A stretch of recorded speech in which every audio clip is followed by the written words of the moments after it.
Here we saw a situation where it seemed to be an ideal setup for a cartel. We had 3 railroads going a key area from Chicago to Omaha, where the Union Pacific had its eastern terminus. There were 3 railroads, 2 of which were owned by the same guy. Right, so you had something like that.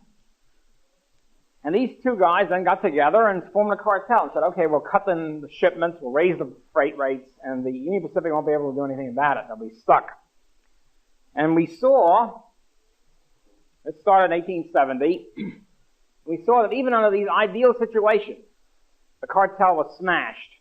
What happened, to repeat, is that Union Pacific began to look around for ways of getting around this, and they finally put together or discovered there's a Burlington system which went all the way down to St. Louis and up, and dealt with them, and thereby breaking the cartel. Even though, of course, it was a longer route. But since these 3 railroads were charging a much higher rate than before, it paid for them to go look around and get organized and get together with these St. Louis guys in order to undercut the cartel, the Iowa Pool. The Iowa Pool lasted only about 6 years, and by the 1876 or so, the whole thing was busted. There was a big rate war. And as I said, even before that, there was competition between even the same railroad owned by the same guy, because the sales vice presidents were undercutting the rates anyway. But when the St. Louis system was used, it just undercut the whole cartel. So in a free market, a cartel does not work, cannot work, even in a situation where you have only a couple of railroads, even a seemingly ideal situation for cartelists. The same thing happened with the Big 4, Big 5, so-called trunk lines. The trunk lines were as I think I've mentioned already, but I'll just repeat it. The so-called trunk lines were basically the basic lines to Chicago or from Chicago to the eastern seaboard. And in other words, there were originally 4 competing railroads. The New York Central, which went to Buffalo, and then Albany and down to New York City. The Erie Railroad, which I think went through Ohio or something like that. And the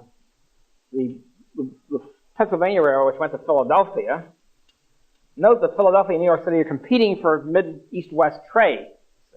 And the Baltimore and Ohio, the last one, going to Baltimore, B&O. And I think Baltimore, Ohio was the last one to be built of these 4. I think it was built 1874. I think was the final building of B&O. So all these railroads competed, and they tried to get together and have a cartel. And they would, first of all, it took them a long time to organize. I mentioned before, each one wanted to have a different pricing system. New York Central had an easier grade. They want to do it by grades or whatever.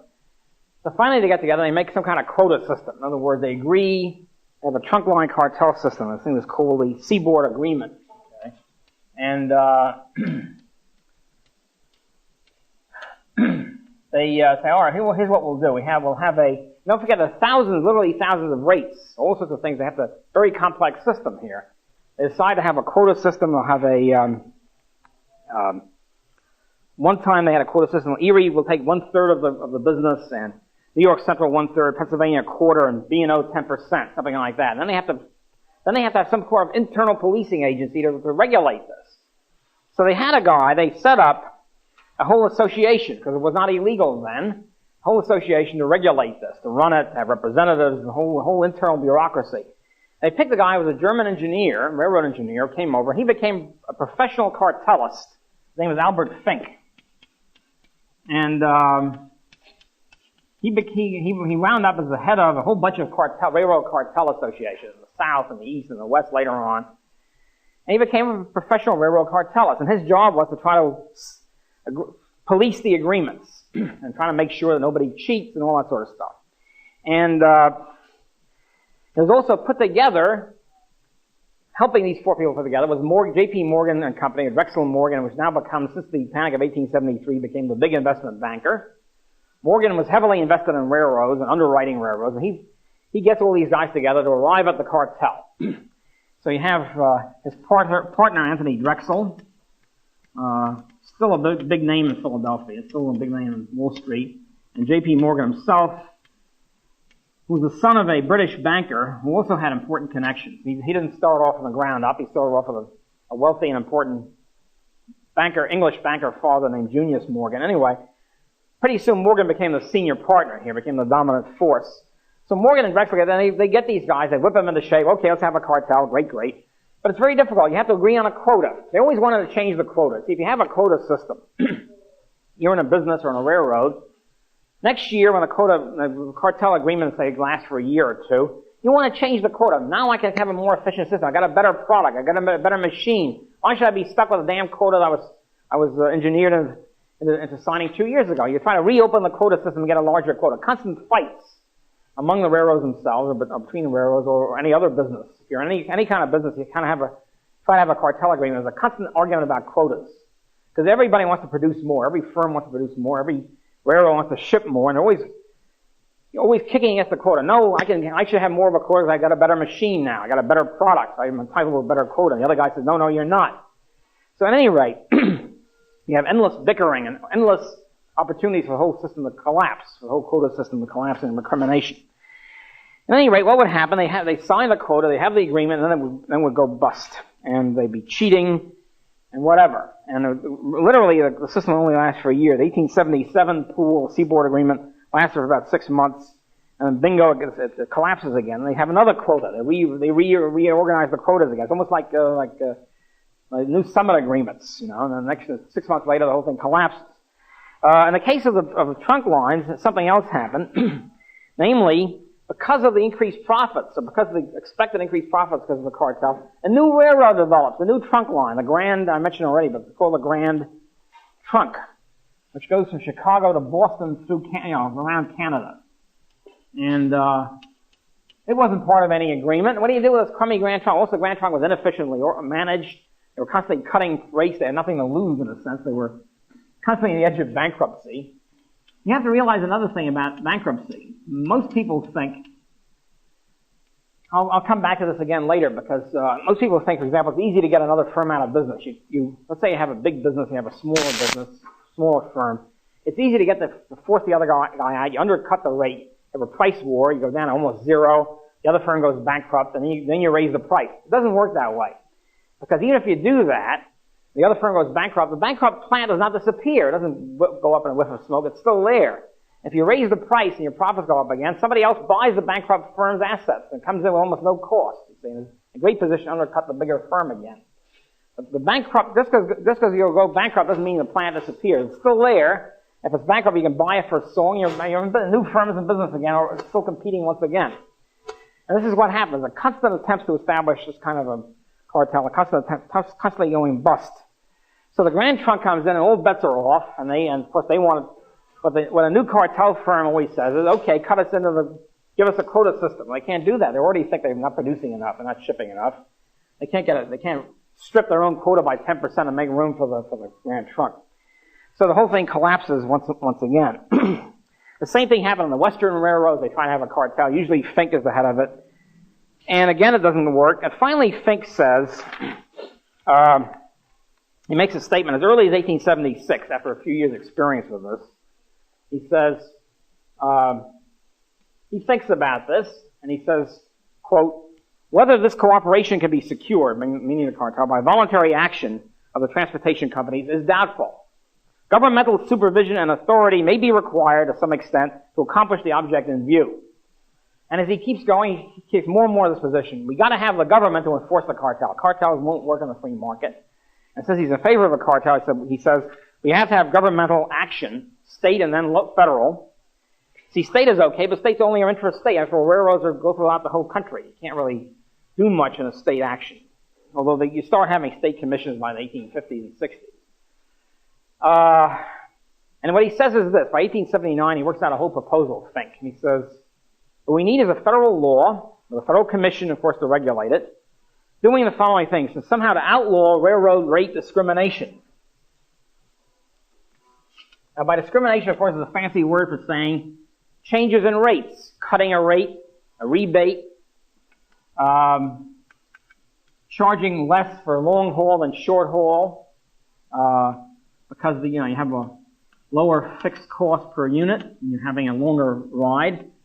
This, in other words, these are the way you compete. Railroads compete by, quote, discriminating, unquote, by giving discounts for a longer ride, giving discounts for a fuller car instead of having to load up a railroad car with 3 or 4 things, giving discounts in order to get more customers. These are ways in which, in other words, the government can enforce a cartel, outlaw discrimination, outlaw secret rebates. Remember, the secret rebate is the key here because this is the way cartelists undercut their opposition. They break the cartel by quietly, without fanfare, giving a rebate to a shipper in order to get shipments. In other words, giving a discount. It's secret because they don't want to tell your competitor about it because then he'll break the agreement.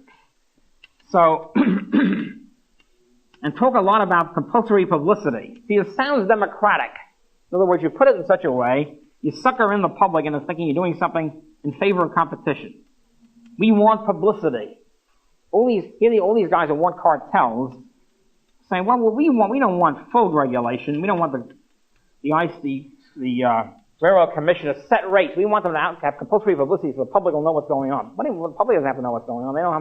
They don't need to know the internal processes of the corporation. What they really meant was they want every railroad to know what their competitors are doing so they can enforce, there wouldn't be any secret price cutting. They can enforce a cartel agreement. He also wanted a federal commission to enforce it, okay, and to arbitrate, and also to ratify, to have the railroads get together and make decisions about rates and have the government enforce it. Government commission ratifying rates, ratifying agreements and rate agreements. Now, this is basically what happened. This is precisely, this plan of Fink, supposedly made in 1879, was precisely what the government did in 1887, passing the Interstate Commerce Act, putting in the Interstate Commerce Commission. 1886, I guess 1887 they set it up. Precisely what they did. The first government regulatory commission in the country was in railroads. It was passed in 1886, the Interstate Commerce Act, and it was enforced by putting an Interstate Commerce Commission. And, of course, there were many forces in favor of the Interstate Commerce Act for railroad regulation. ICC, which I think is going to go out of existence. I think there's a drive on now to eliminate the ICC. I can't believe it, but it might actually happen after 100 years of messing everything up. At any rate, that's for that. Yeah. They have same policy, and rate overseas. What? For airlines. That's not anymore. The Civil Aeronautics Board was enforcing them and now out of existence. They actually disappeared at the end of last year. There is no more Civil Aeronautics Board. There's a little bit of rate regulation in the FAA, but not much. It's really, basically we have a free market now in airlines and in trucks. We don't have it for railroads yet. But there's been a big deregulation move since the end of the last 2 years of the Carter administration into the Reagan administration. So we now have the reason why there is, by the way, they found out for 100 years that it wasn't working. To such an extent the railroads were all going bankrupt. And the airlines were in bad shape. And so they finally realized the game is up. I mean, after 100 years of mess-ups, I'll go into I actually can go into airlines a little bit. The procedure is the same. In other words, the procedure is trying to keep out competition. And you do it in the name of monopoly. How do you do it? I mean, in the name of competition. You have the airlines get together, let's say, and this happened in the mid-30s, 1930s in the airlines. The object is to keep out competition. So you do it, cut the supply curve to the left, keeping out competitors, assigning routes. In the case of airlines, they actually assign routes. Until very recently. They set up the Civil Aeronautics Board, CAB, which, by the way, has nothing to do with safety. That's the FAA, which is still in existence, and Civil Aeronautics Board, which fixed the rates at a very high level, by the way, and assigned rationed routes. In other words, they said, for example, the Boston-New York route has to go to Eastern Airlines, that's it. Nobody else. In other words, they granted monopoly routes to specific airlines. As a matter of fact, in the old days, Pan Am had a total monopoly of the entire Pacific route. No other American airline could fly in the Pacific. I think Pan Am was a Republican airline. I think the United was a Democratic or something. During the early Republican years, I think they set up a total Pan Am monopoly, which was finally broken after a while. But I mean, the thing is, they assigned routes, and nobody else could compete. If you competed, you were tossed out. It was illegal. And you had the CAB issued certificates of convenience and necessity, allowing people to fly in that route. Now, originally, what happened was there, of course, were a lot of small airlines. And the small airlines used to compete a lot. And first thing the CAB did, they said, well, you are not permitted to fly scheduled. In other words, schedule is important. You have a timetable, and the schedule says you will take off at 10 a.m., right, for Chicago or something. The small airlines are not permitted to do it. They're not permitted to have a schedule. They're only permitted to fly when they fill up or whatever it is, certain routes. In other words, you went to take a small airline, and you didn't know when you're taking off. It's already, of course, a tremendous competitive disadvantage to small airlines. There was a lovable outfit called Trans-American Airlines, as I remember. Now you have small airlines. I mean, by now, I mean before the recent deregulation, but they're only permitted to fly on small routes. In other words, Air Wisconsin is permitted to fly from Chicago to Appleton, whom no major airline wants to fly to Appleton. It's a one-horse town, so they permit a small airline to be a feeder line. They did not permit small airlines to fly from New York, Chicago, New York, Washington, over the key routes, New York, Los Angeles. So these small airlines used to fly on the major routes. The first thing that happened was they were not permitted to schedule. Okay, no timetables were permitted. But even as a so-called non-scheduled airline, they still outcompeted. What they did was this. See, in those days, it means up through the 1950s, there was no such thing as coach and first class. Everything was first class. Airlines were extremely expensive. You really had to be almost a millionaire to fly from here to Los Angeles. So what the Trans-America and these other one-horse airlines did was they simply charged half the fee. The ancestor of the beginning of the so-called no-frills movement. No-frills was to this extent. For example, there used to be cheap airlines that flew to Europe, but they fly to Luxembourg. They fly from Iceland to New York. They fly to some dump in New Hampshire, some some little field in New Hampshire to Iceland and then Luxembourg, and it'd be about half the price of the regular flights, regular airline. So it's true they were non-frilled to such an extent that, for example, they used to weigh you along with the luggage. Kind of humiliating for us fat people. In other words, they have a maximum weight for the person plus his or her luggage. Well, all right, if you take that, it's your choice as a consumer. You take a little bit of humiliation for half the price or not. My wife once took an airline from Los Angeles to New York, a small airline. Not only was she weighed along with the luggage, don't forget about safety. These planes had a great safety record. They never had an accident. But there was kind of a non-frill. For example, she was told at one point, please everybody walk to the back of the plane.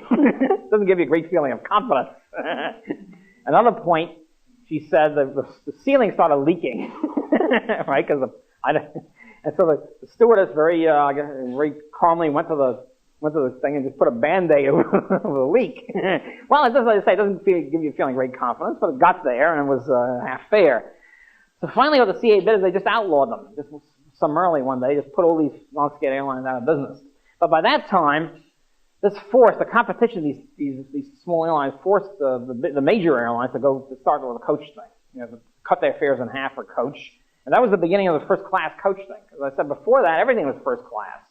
You had to be a millionaire or be on an expensive account, of course, to get to fly an airline. And then the whole thing changed because of the heroic competition of these small semi-illegal airlines. I mean, they're always on the brink of illegality. And so finally, what happened was you have, at one point, by the way, since the rates were fixed, you began to have competition in quality, so that you have, if you can't compete in price, you compete in other things. So you have, remember one time, there's still a very strong international cartel in Europe, so the European flights, to fly, say, from London to Paris is almost more expensive than flying from New York to London, because there's a tight intergovernmental cartel fixing all the rates, keeping them very high. So at one point, as I say, if you can't compete in price, you compete in quality. They started giving luxurious food. So then the goddamn international cartel, I forget the name, I think IATA, the International Airline Authority or something, they issued a decree that no airline traveling to Europe can serve anything except sandwiches, and you couldn't serve real food. It's part of a cartel. So what the individual airlines began to do was undercut this. They used to serve the entire beef bourguignon and all the rest of it, except they put a piece of bread underneath and they called it an open sandwich.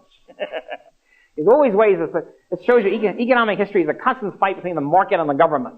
The government's constantly trying to screw things up. The market's trying to evade the restrictions and serve the consumers. And so this is, again, a beautiful example of that in the airlines. What finally happened is that after 50 years of this, the airlines got so inefficient and so monopolistic. And first of all, the costs go up. Second of all, the salaries get bid up, so the pilots and stewardesses were making an enormous amount of money, way above the market level, because they're all getting these cushy, monopolistic jobs, so to speak. And the airlines wound up not really making any money because they were so inefficient and so bureaucratic that when the deregulation movement came along in the late 1970s, they said, the hell with it, maybe we should have deregulation. And so the airlines sort of reluctantly went along with it. And what happened as a result of deregulation was a whole shift in the industry and of course much better service and lower prices and all the rest of it. Some of the airlines went busted because they couldn't adjust to the new free market conditions. Others prospered. People's Express, of course, is a beautiful example of no frills. Again, you find lousy service in the sense of you never know when you're taking off, but much cheaper. So you weigh the two things. I have a colleague at this university who shall remain nameless to protect the guilty, who was a big Marxist, and his wife is an airline stewardess of some note. He was against deregulation because he said, and for proper economic reasons, he said, Jesus, deregulation, her salary is going to go down. It was the monopoly fact, so to speak, on the airline. These airlines are going to go down. Of course, that's exactly what happened. At any rate, you think it's far removed from the railroads, but it's the same damn thing. It's the same principle, just applied again in different form. The railroads, it took a little longer for this to happen. The airlines had started with only the big five or something, and but basically the same principles of work. The use of the government in the name of the common good, public welfare, and all the rest of the general name of humanity and democracy and whatever other names you can think of, putting in a law in order to cartelize the system and put in by the railroads themselves or by the airlines themselves. In the case of the ICC, sure, some farmers are in favor of it, some shippers are in favor of it, but the railroads are the main force behind it, and they acknowledged afterwards, the shippers and the farmers and the railroads, gee, we're worse off now than we were before. The rates are higher, which of course they should have been able to predict. Morgan was trying to raise the rates. When the ICC came in, the Interstate Commerce Commission, they started maneuvering. They started establishing rates, usually by ratifying cartels. They get the trade associations together. They set the rates. They set the rates at exactly where, in other words, the rates are such and such. They're always going down, remember. Morgan was trying to get the rate to, say, here. When the ICC came in, they fixed the rates up, pushed them up to exactly where Morgan had wanted them, and had failed to do it because of the free market action. In other words, the use of the railroads using the government in the name of competition and democracy and whatever other nonsense you can think of, using the government to cartelize the system. In other words, using the government to cartelize the industry where they couldn't establish a cartel price in the free market. This is the essence of the current system, by the way, the essence of the welfare state, the essence of all government regulation. Because, in fact, this whole course is really a process by demonstrating this in different areas. That the welfare state, the government, the mixed economy, whatever you want to call it, is a system by which big business groups establish cartels, use the government to establish a cartel, and call it competition, democracy, whatever. It's essentially the essence of the situation. If you go down the list, as Coco points out in his book, Railroads and Regulations, if you're interested in looking at it more deeply, Coco, the one area he doesn't talk about in the Triumph of Conservatism is railroads, because he has a special book on that. If you go through the thing, if you look at most people think that big business is always against government regulation. It's not true. If you go through the hearings, you find out what these guys are in favor of. In the hearings before Congress, the railroad officials almost to a man were in favor of these bills. Of course, there were different bills. They were jockeying for power. The House bill, the Senate bill, all sorts of maneuvering within the system. That's not really very important. But the key is that they all want a government regulation. They all want a rates to go up. They all want to outlaw secret rebating. They all want to outlaw price discrimination, the whole bit. And because they realized this is what the situation was. And there's only a couple of railroad people who said, no, it should be free competition. It's a small minority. All the others were in favor of this new system of government control. Before I get to that further, I just want to talk about one of my heroes in this whole setup. One of my heroes, I already said, is James J. Hill, who actually built the Transcontinental Railroad without government subsidy, the Great Northern, and outcompeted Northern Pacific, which had lots of subsidy. Another one of my heroes is a guy named Jay Gould. There's a marvelous biography of Gould by Julius Grodinsky, a long, very interesting biography, if you're interested in this, called Jay Gould. Grodinsky, by the way, wrote another book on the Iowa Pool. If you're interested in that, he wrote a small book, definitive work on the Iowa Pool. Anyway, Gould was a great character. He was not, his forte was not building great railroads. He wasn't cost-conscious. He wasn't a great manager or anything like that. He had one aim in life. His aim was to bust the cartel. He was known as a rate buster. He was hated by all the other railroad people. Because he'd buy a railroad and immediately break the agreement. Immediately start secret price cutting, all the other stuff, and he made a lot of money that way. Because you see, here's the situation economically. Going a little bit of economic theory, which is important to understand this. Every firm faces an elastic demand curve. In other words, every firm, individual firm, if you cut the price, you'll increase your sales to such an extent your total revenue will go up. For example, if Wonder Bread were cut from $1 a loaf to 60 cents a loaf, and all the other bread prices remain the same, that's the key, they'd make a lot of money, because everybody would shift from Pepperidge Farm and Tasty to Wonder Bread. So every firm has an elastic demand curve. As a matter of fact, we can prove in economic theory that every firm must have an elastic demand curve. Okay. On the other hand, the demand curve for the industry is much less elastic. And in some cases, it will be inelastic, like this. Demand curve for industry.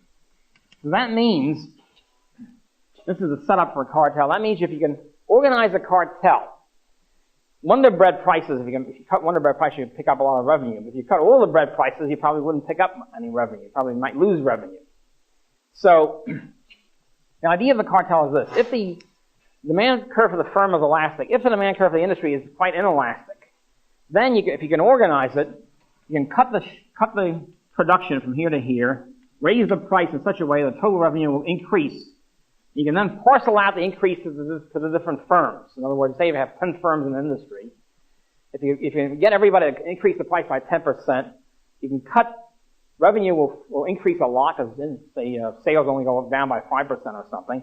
You wind up with increased total revenue. If you can you can limit the supply, if you can cut the supply, and you can parcel out the total revenue between the different firms. All the firms will be happy, except the consumers will be shafted.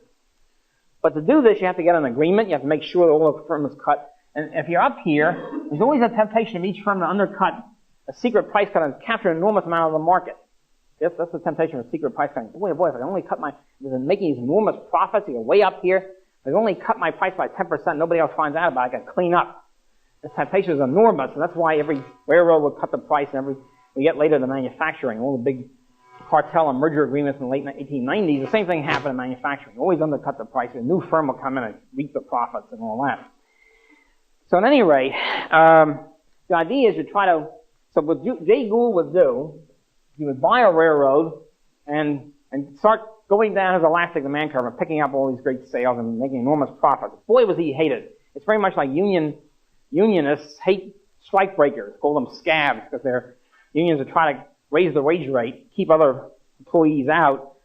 People they hate the most is not the employers, but the non-union people who take the jobs of the strikers. Same way, people in other manufacturers or other railroad people hate most of the other railroad men or other manufacturers who break the cartel agreement.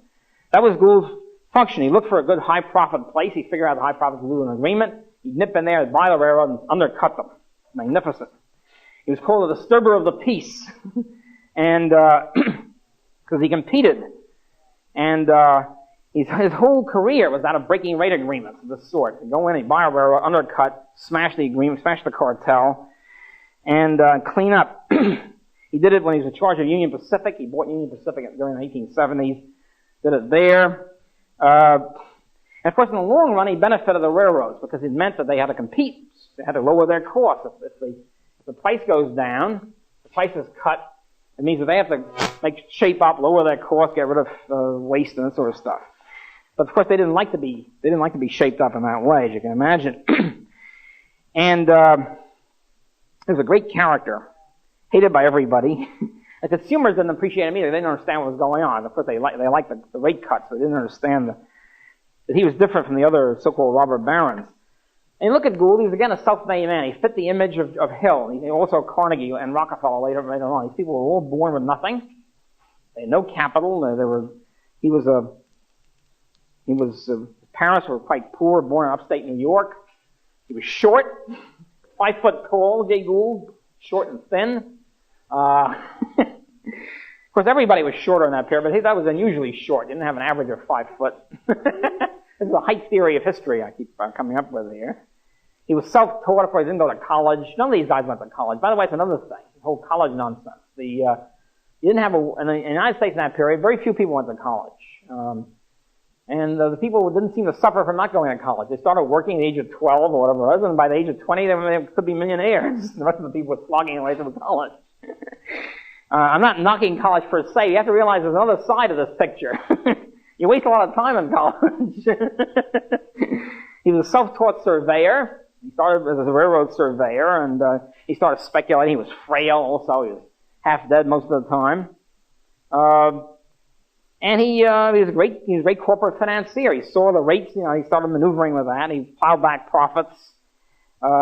He was cool, detached, emotionless, all that sort of stuff. All the stereotypes that Jay Gould. He was a great guy. I love him. I mean, he benefited consumers, he benefited the industry, and he made a lot of enemies along the way. Well, God bless him.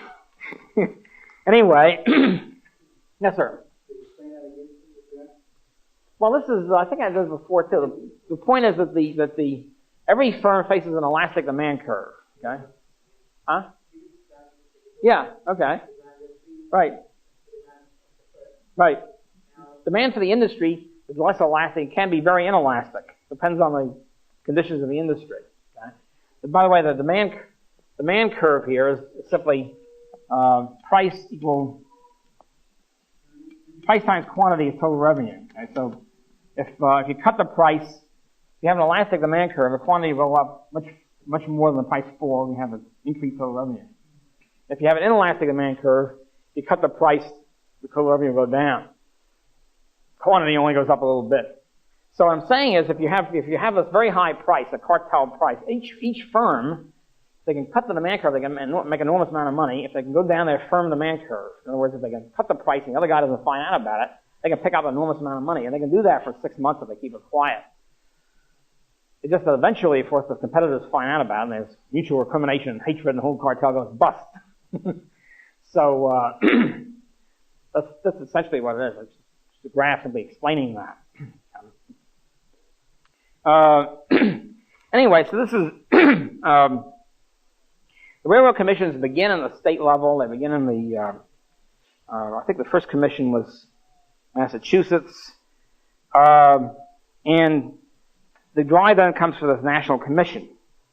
The first bill, House bill, first bill submitted to Congress, was written by the attorney for one of the top railroads. Matter of fact, one of the things we'll see later with oil, the Standard Oil was getting a lot of discounts from the railroads because they had a big oil business. Therefore, since they had a bigger quantity, they were getting bigger discounts.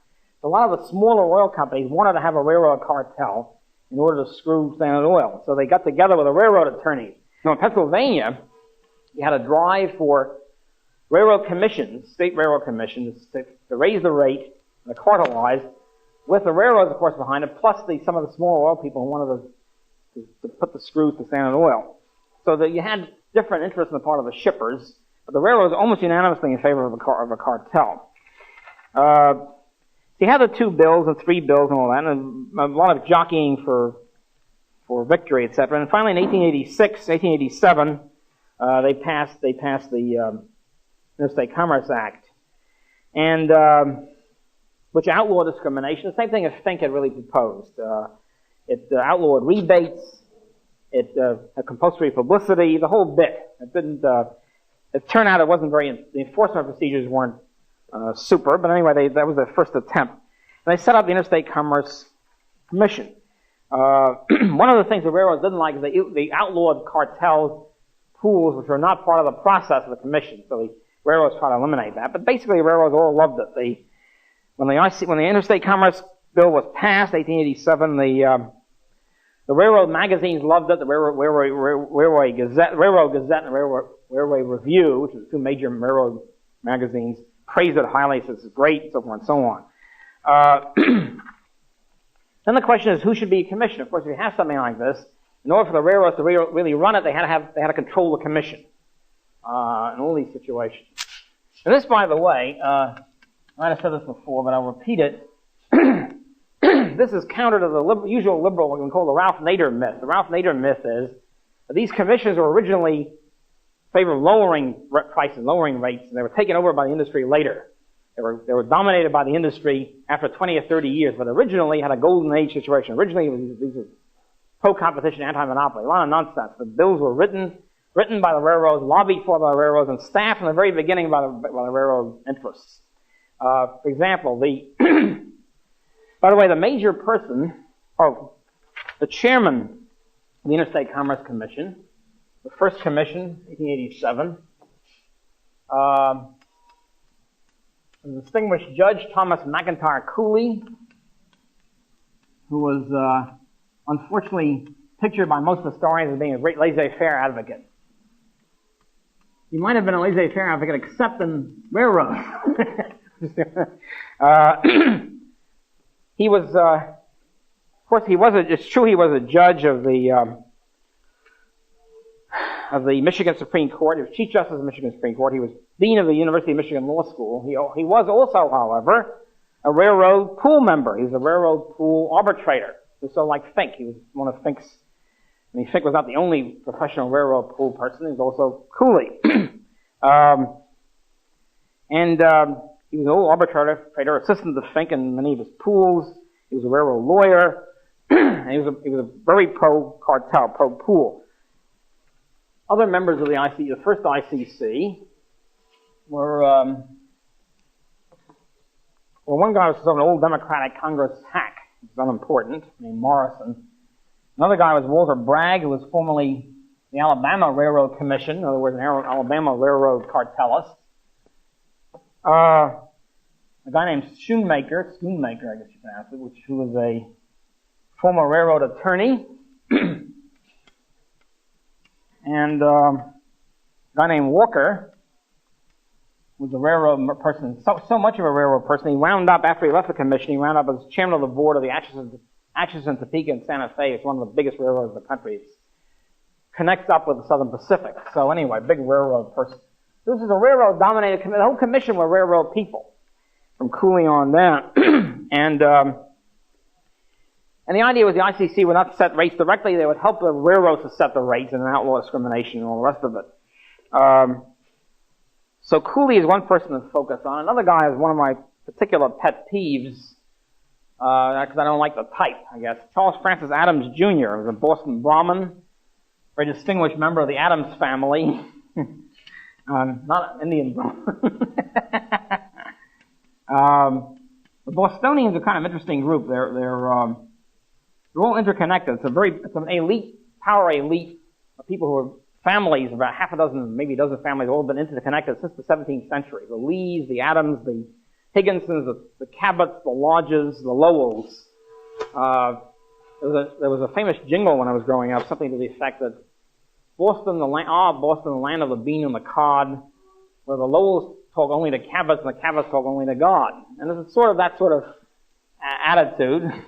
Adams was the Adams family was always sneering at commerce and manufacturing being sort of low type and unaristocratic. Adams himself was a big advocate of cartels and railroad commissions. As a matter of fact, he said, when the Interstate Commerce Commission Act was passed, he said it should be rigidly and literally enforced. Every provision should be rigidly and literally enforced. He became the first Massachusetts Railroad Commissioner, and he then became, when the Interstate Commerce Act was passed, he was chairman of the board of Union Pacific Railroad. So here's a guy, you see, who was not only a pretend aristocrat, always bellyaching about the evils of commerce and industry. Here he is, head of the Union Pacific Railroad, and a big advocate, of course, as I say, of government-enforced cartels. The next question to ask is, how come Oh, by the way, after the Interstate Commerce Act was passed, they still couldn't enforce. Then the Interstate Commerce Commission tried to establish the cartel through government action. They still weren't very successful at it. The railroad industry is so vast, they still were, Fink was still having his rates going busted. Even cartels were going busted, even with the government, even with the ICC enforcing Fink's pools, trying to enforce the rate. There'd still be competition. There'd still be rate busting. There'd still be new railroads coming in. And so the railroads kept calling for more and more enforcement. And over the years, they kept tightening the Interstate Commerce Act, the Hepburn Act, all these acts which try to improve the enforcement, increase the enforcement, try to outlaw competition. So the market was still successful undercutting, even with the ICC, trying to use the power of the federal government to enforce Fink's quotas. It still wasn't very successful. But it's successful enough to sort of screw up the industry over the years. No question about that. The shippers finally said, well, gee, we're worse off now than before the act was passed. We find out rates are going up instead of going down. And they were euchred. They didn't understand the situation. The next question to ask here is, which we'll ask next time, how come the Interstate Commerce Act was passed during the first Democratic administration since the Civil War, the Cleveland administration? What you have to realize is that most historians used to talk about the period from 1865 to 1912 as being totally Republican dominated. It was not Republican dominated. It was very close. The elections were very close. In 1876, the Democrats really won the election. Samuel Tilden of New York really won the election. The election was stolen from them by fraud and euchre. So that Hayes wins by one electoral vote. Tilden won the election by far. As a matter of fact, the popular vote, Tilden had 4.3 million votes in 1976, and Hayes only had 4.0 million. It was a big victory by Tilden, which was only taken away from by fraudulent means by various Reconstruction governments. And apparently what happened was that Hayes made a deal with the Southern Democrats that some of the Southern Democrats would throw their vote to Hayes, provided the federal troops get out of the South. That was the end of Reconstruction, get the federal troops out. So the Democrats really won the election of 1876. As a matter of fact, just give you a very quick popular vote here. The other elections were extremely close. Usually the Democrats had at least one house of Congress for this whole period. In 1876, this is a Republican, this is a Democrat. Hayes had 4.0 million votes, and Tilden had 4.3 million. In 1880, Garfield, who was the Republican victor, had 4.45 million votes, and Hancock, Democrat, at 4.44 million. It was almost tied. It was like 60,000 votes or something. Very, very close. In 1884, when Cleveland won, first Democrat to win, he had 4.9 million votes, and Blaine, known as the Continental Liar from the state of Maine, at 4.85 million, 4.91. Very, very, very, very close elections. Anyway, Cleveland wins the first time, and Democrats are committed to laissez-faire, free trade, all the rest of it. How come the Interstate Commerce Act was passed and signed in the Democratic administration by Cleveland? How come Cleveland violated his own laissez-faire principles to agree to a railroad regulation? That's the next question we will look at on Tuesday, namely the mystery of this, which will be solved, how it is that Cleveland, who was basically all of his life a laissez-faire person, how come he wimped out in this key area of railroad regulation? And there's a lesson to be learned by that. Why did Cleveland pass an Interstate Commerce Act, the first federal regulatory commission, when Cleveland was a laissez-faire Democrat, laissez-faire liberal? Cleveland was an interesting figure anyway. Cleveland was in many ways a heroic figure. First of all, he came from Buffalo. You have to realize that New York State, this is New York State, is that I talked about Yankee pietism in the first class or so, that the fanatical drive for stamping out sin and so forth and so on, which led to statism on the economic front, by Yankees, who later became the basic members of the Whig Party and then the Republican Party. Well, Yankees were settled from rural Massachusetts all the way out to Michigan and Wisconsin. But the heartland of Yankeedom, the real guts of Yankee land, was western New York, approximately from the Hudson Valley west of Buffalo. In other words, this whole area, which is the heart and soul of the Yankee pietism. It was called by the people then and by historians after that the burned-over district. There's a charming name for it. Burned over by repeated fires of religious fanaticism. You name it, and it started in western New York. The Mormon church, I don't want to attack Mormonism, but the Mormon church started in western New York. The Shakers started in western New York, the Oneida community people who were in favor of celibacy, and they found it difficult, therefore, to means in order to continue the movement, you have to have continual converts, that you can't reproduce anybody. They found it apparently in the long run difficult to sustain this. So this is the heartland of pietist fanaticism. Many of the leaders of the Republican Party and Whig Party came from western New York for that reason. Thurlow Weed, William Seward, etc., on and on and on. But here's Cleveland, comes from western New York. He's a Protestant from Buffalo. How does that fit in? The way it fits in is this. It's very interesting. Cleveland was an old school Presbyterian. In other words, he was part of a small minority of the Presbyterian Church and the Congregationalist Church and other Protestant churches, which resisted and were very much opposed to the pietist, revivalist kind of evangelical framework. He was an old-style Calvinist, obeying, in that sense, he was very much like Catholics and Lutherans, in the sense he was in favor of obeying church law. The way to get saved, if you can get saved, which you know with Calvinists is kind of difficult anyway, the way to get saved is you join the church, you obey the law, and that's it, obey the church law. So you don't worry about being born again and all the other stuff. You don't worry about compulsory stamping out of sin. All that stuff is anathema to old-style Calvinists as it is to Catholics and Lutherans. And even to this day, I have friends of mine who are old-style Calvinists and take exactly the same position. So Cleveland was an old-style Calvinist, and therefore was in the Democratic Party. And the thing is, he stamped his mark on the Democratic Party. He ran for president and won in 1884, the first Democrat since the Civil War, which was a big thing. He ran for president in 88 and just lost by a fraction. He got his vote, maybe I mentioned this already, his vote was 5.54 million in 1888. And Benjamin Harrison, Republican from Indiana, who defeated him, vote was 5.544 million. In other words, Cleveland won on the popular vote and lost in the Electoral College. And in 1892, he wins again in a relative landslide.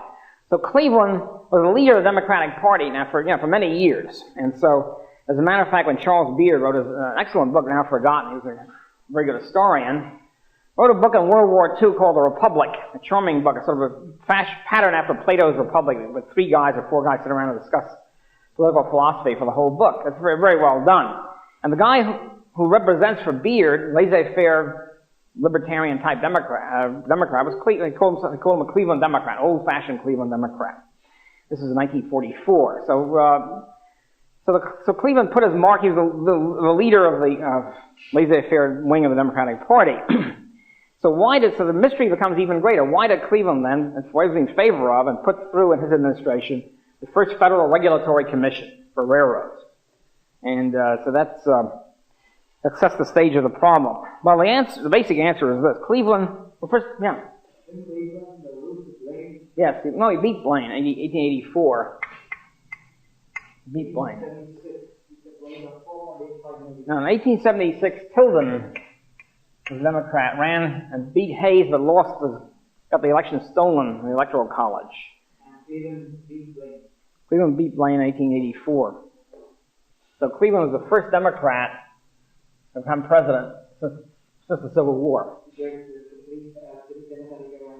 Well, it wasn't a complete Democratic era. It was a very closely knit. It was almost tied. But the point is that Cleveland was essentially the major figure in the Democratic Party for many years, for like 20 years or so. Tilden, who was Cleveland's mentor, and was a New York Democrat who really should have won, really did win in 1876. He was from New York City. Question is, Tilden was also a laissez-faire Democrat, but Tilden was above all things a railroad lawyer. He's probably the most distinguished, most highly paid railroad lawyer in the country. We also have to realize that one of the things that happens, I'll mention later on today about the rise of manufacturing and industry after the Civil War period. But one of the things that happened was the rise of corporate law, because lawyers before the Civil War were really, I mean, everybody was a lawyer in politics. They didn't make much money. For example, the highest paid lawyer, the highest income lawyer before the Civil War was Daniel Webster, by far the highest paid. He made about $20,000 a year, or $25,000 a year. That was the highest paid lawyer. And in current terms, if you multiply that by 7 or 8, it means he's making about $840,000 a year, which is, you know, it's not bad, but it's not a top lawyer salary, obviously. He was the top lawyer. After the Civil War, so it was $20,000 a year top. After the Civil War, lawyers were making much more. In other words, corporate law then comes in because corporations come in. Railroads were the big corporation. They were coming in. And so top lawyers were essentially railroad lawyers. And so the top lawyers were making about $200,000 a year, which in our terms is like $1 million a year, which is damn good, to say the least. So the whole profession of corporate law becomes a very important one. In other words, before that, most lawyers were trial lawyers. You know, they defended people and that sort of stuff. Since there were no corporations, there wasn't much corporate law. There were very few corporations, banks and canals. So we have Tilden as a railroad lawyer, and railroads, of course, were mostly in favor of this kind of government regulation, in favor of this new system of cartelization. In particular, in favor of a new system was J.P. Morgan and Company. I already mentioned becomes the big investment banker and a big railroad banker, certainly after the Panic of 1873. The Cleveland administration, from top to bottom, including Cleveland, was very heavily tied in with railroads and with Morgan, railroads in general, and Morgan specifically. And so what we have then is with Morgan beginning to dominate the Democratic Party, especially in the higher reaches, in the top elite reaches, he begins to be able to shift their attitude toward railroad cartelization, government interference in railroads and government cartelization. Cleveland himself, before he became mayor of Buffalo, in other words, when he was in the private sector, was a railroad lawyer. His partner was one of his major partners was Francis Lynn Stetson, whom I'll appeal a lot in this course, time to time, who, when Cleveland, after Cleveland leaves the presidency finally in 1896, he then joined Stetson again. And Stetson was the top Morgan lawyer. In other words, he was J.P. Morgan's personal lawyer. He was his partner of a law firm. It was J.P. Morgan and Company's lawyer.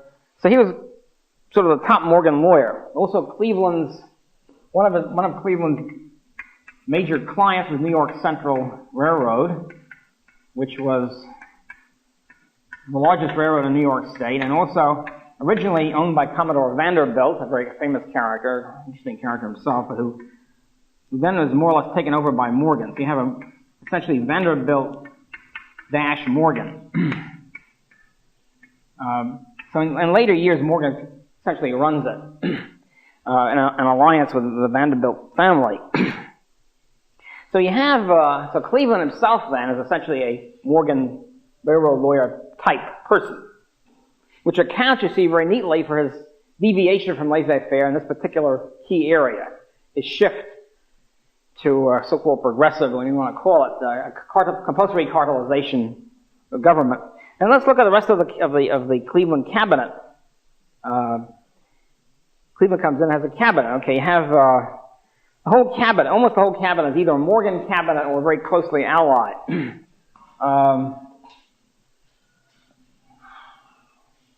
Secretary of State was Thomas Bayard. There were several, of course, during the years, but the major of Delaware, Senator of Delaware. Bayard was essentially, he came from an old aristocratic family in Delaware, but he essentially was a disciple and tool almost of August Belmont. To such an extent, Belmont was a German investment banker who was an agent of Rothschild Company, which is the most famous investment bank in France, Britain, and Germany, with international investment bankers.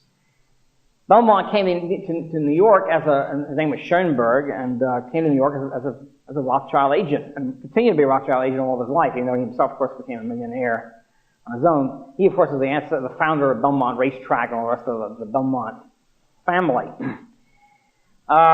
Anyway, Bayard was virtually a tool of Belmont. Belmont's son, Perry Belmont, not only was Bayard's main administrative assistant for many years, he also lived in his house and was sort of like a close buddy, secretary, and I guess we now call him his control in espionage terms. At any rate, so Belmont was the secretary-treasurer of the National Democratic Party for decades, like for 40 years. So, and Morgans and Rothschilds were quite close. They weren't always close, but they were basically an alliance. So again, you have the Rothschild wing, so to speak, of an investment banker grouping here. So that's the Secretary of State under Cleveland. Secretary of Treasury, first person Secretary of Treasury, a guy named Daniel Manning. This, of course, is his key post.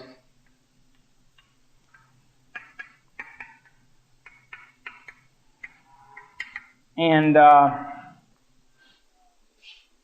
Manning was a close friend of Tilden, sort of one of his top lieutenants.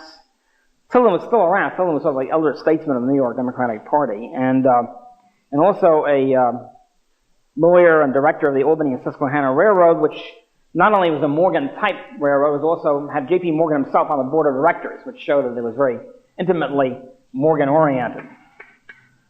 So once again, we can put parenthesis Morgan around the name of Daniel Manning. He got ill after a year or two and resigned. His top assistant then takes over as Secretary of the Treasury, and that was a guy named Charles Fairchild. Again, a wealthy family here. And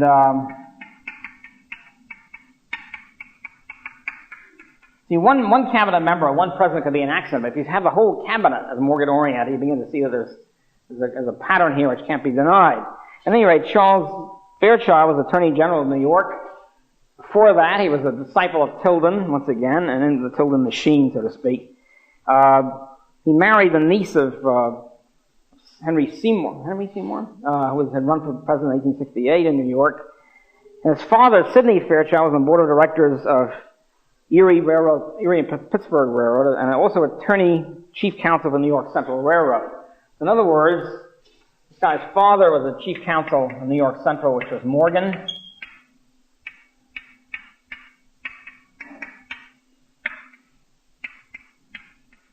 You have these patterns which cannot be an accident. It can't be a coincidence, where the whole damn gang becomes a Morgan, tightly in with a Morgan ambit. The Attorney General, a guy named Garland of Arkansas, was a railroad director. Secretary of War, in other words, there was no Secretary of Defense in those days. It was a War Department, frankly called the War Department. The name Defense Department only comes in after World War II as a euphemism. Anyway, Secretary of War, essentially was the Army. There was a Secretary of War those days and a Secretary of the Navy, which took care of the Navy. This guy's name was William Endicott. Of course, the very name Endicott means that he's a Boston Brahmin type. And indeed he was. Boston patrician, lawyer, former judge, and the guy who almost was the first choice, almost got the post, was John Quincy Adams Jr., of course, another Boston Brahmin, member of the Adams family, son of the former president. He was urged upon Cleveland to pick this guy by Francis Lynn Stetson, his former law partner and Morgan lawyer, and he was very much connected with the Boston financial elite. In particular, his wife, always have to look at the wife connections in these people too. His wife was one of the Peabody, I guess it's pronounced, family. A very distinguished Boston family. The head of whom, George Peabody, I guess it was the uncle, I think. Anyway, George Peabody, he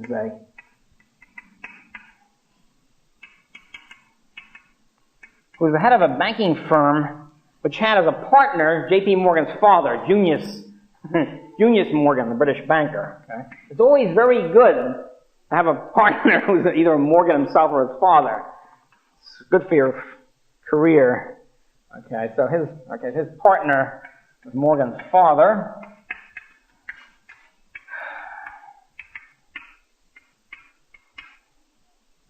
And also, one of the Peabodys, another uncle, was the best man at J.P. Morgan's wedding. It's also good to have been the best man at Morgan's wedding. Also very good.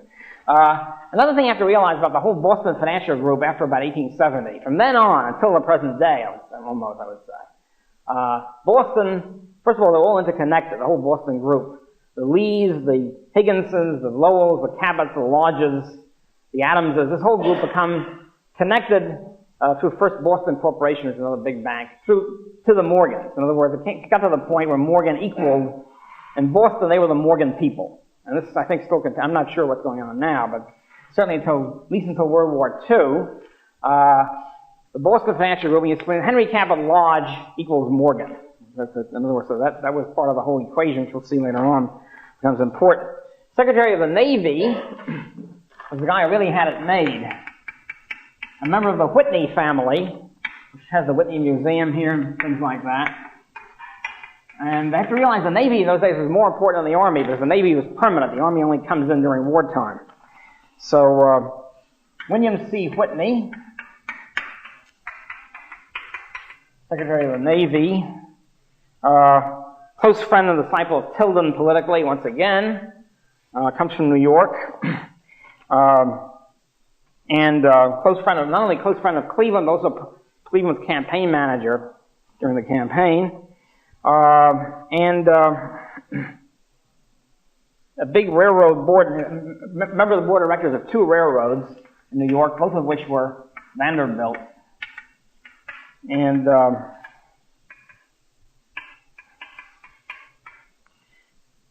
therefore connected with the Morgans. It's really Morgan-Vanderbilt now. So this is important, maybe today. There's also the son-in-law Whitney of Harry Payne, Henry B. Payne. That's why there are people right now, whose name is Payne Whitney. Okay, it's connected to the two mighty families. And Henry Payne was director of about four Vanderbilt railroads. Okay, but his brother, Oliver Payne,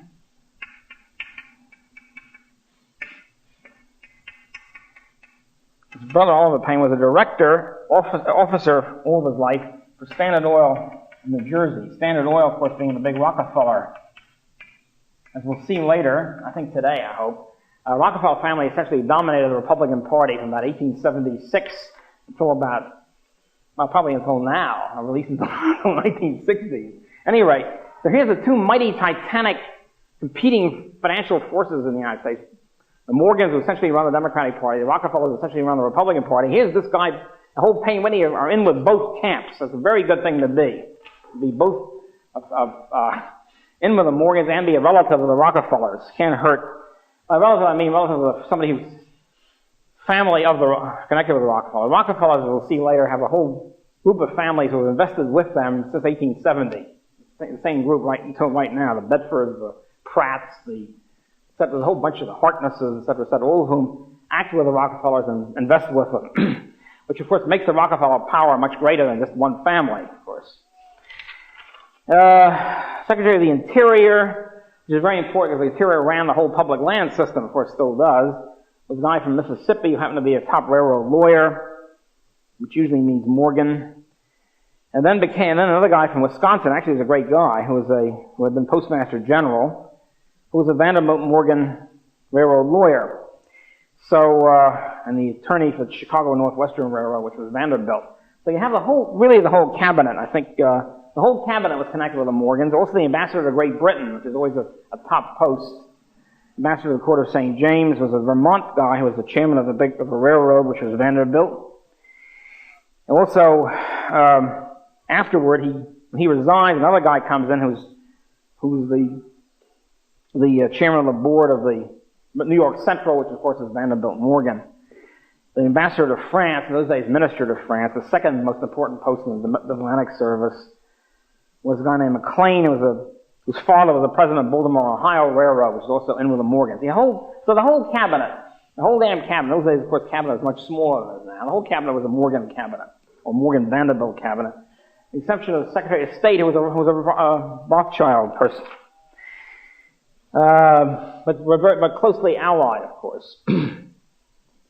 So there we have our answer. I think the second administration of Cleveland was very similar. You don't have to go into that. As a matter of fact, by the way, it's an interesting thing about Stetson, was the top, as I mentioned before, the top Morgan lawyer. His law firm, which was cool in those days, I think Stetson Jennings and something or other. You know, law firms are never corporations. They're always partnerships. They can the names keep changing as new guys come in. This is the same law firm, which is now Davis, Polk & Wardwell, which is probably still one of the top Morgan law firms right now. So it's like 100 years later. We have the continuity in this, by the way, to leap ahead a little bit to show you what's happening in American politics.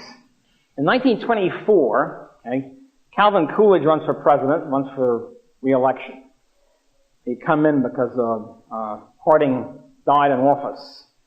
Harding, by the way, was an Ohio Republican and therefore a Rockefeller person. Coolidge was a Boston-type person and tied him with a Morgan, therefore tied him with a Morgan. And this is always usually happens in American politics. You have two factions in the party, whatever the party is. The winning faction gets the presidency, and the losing faction gets the vice presidency. It's continuing on to Kennedy Johnson. So if you have Harding, who was an Ohio Republican, as we'll see in a minute, or therefore a Rockefeller Republican, was President. Coolidge was from Massachusetts, and therefore, and was connected personally also with the Boston Financial Group, and therefore Morgan. Rockefeller dies. Okay? Coolidge becomes president. In 1924, Coolidge runs again for president, for re-election, on the Republican ticket. The Democrats pick after 103 ballots, the titanic struggle for power, which we'll get to later on in the course, I hope, emerging as a dark horse after the 102nd ballot. I mean, nowadays you have, usually somebody wins on the first ballot, you understand. In my living memory, Wendell Willkie, I think, won on the 8th ballot. That's about the longest I can think of. 103 ballots, that's been magnificent. Anyway, so, on 103rd, 104th ballot, Davis emerges, John W. Davis is Democrat president, head of the top Morgan law firm, Morgan's personal lawyer. You have a Morgan guy running for a Republican ticket, and a Morgan guy running a Democratic ticket. The Morgan, of course, is Morgan Heaven, 1924. Really, he controlled both presidential nominations. All right, so this is the reason I've now answered the question why it is that Cleveland deviated from laissez-faire on this one crucial point, namely railroad regulation. Is because he was a Morgan railroad lawyer, and his whole cabinet reflected this Morgan influence. Morgan gets increasingly, by the way, status as time goes on. But what happens is, to leap ahead a little bit, the Morgans decided in the late 1890s when manufacturing begins to incorporate. Manufacturing was a partnerships until the 1890s. None of these outfits were really corporations. When they begin to incorporate and become much larger in the 1890s, they try to achieve monopoly prices through mergers on the free market. They can't do it. They lose out. And then they shift. The Morgans then shift to a general status program, not just for railroads, for the whole United States economy. They become progressives, quote unquote, or general status. That's right around 1900. So anyway, and then the whole, of course, party shifts along with them. Okay, the next step is to show the rise of, after the Civil War, especially as time goes on, of manufacturing, a big business, not just in railroads, but in manufacturing in general. There are various statistics for this. There's GNP statistics. One way to look at it is, this is statistics, value added by selected industries. Right? You look at,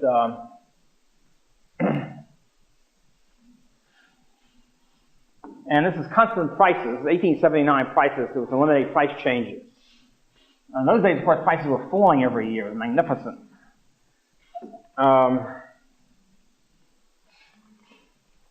Value added by different industries. Right?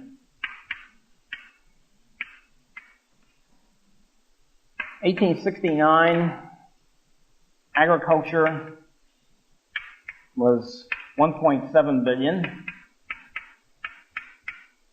1899, it was $3.9 billion. This is, I'm saying, constant dollars. You can forget about inflation or deflation here. So it's about more than double. In other words, it reflects real output. more or less. I mean, it's not precise, but it gives you an idea. Mining goes up from 0.07 billion to 0.55, so ooh, 8-fold increase. This is more than double. This is an 8-fold increase. Construction goes up from 0.4 billion to 1.0. It's like 2.5-fold. And manufacturing goes up from 1.1 to 6.3, basically a 6-fold increase in these 30 years. That's one way of looking, one gauge, one way of looking at it. Pig iron, and now we're looking at physical units. Pig iron went up from, this is basically our industrial revolution, so to speak. Pig iron goes up from 1848, pig iron these are pig iron shipments, thousands of short tons.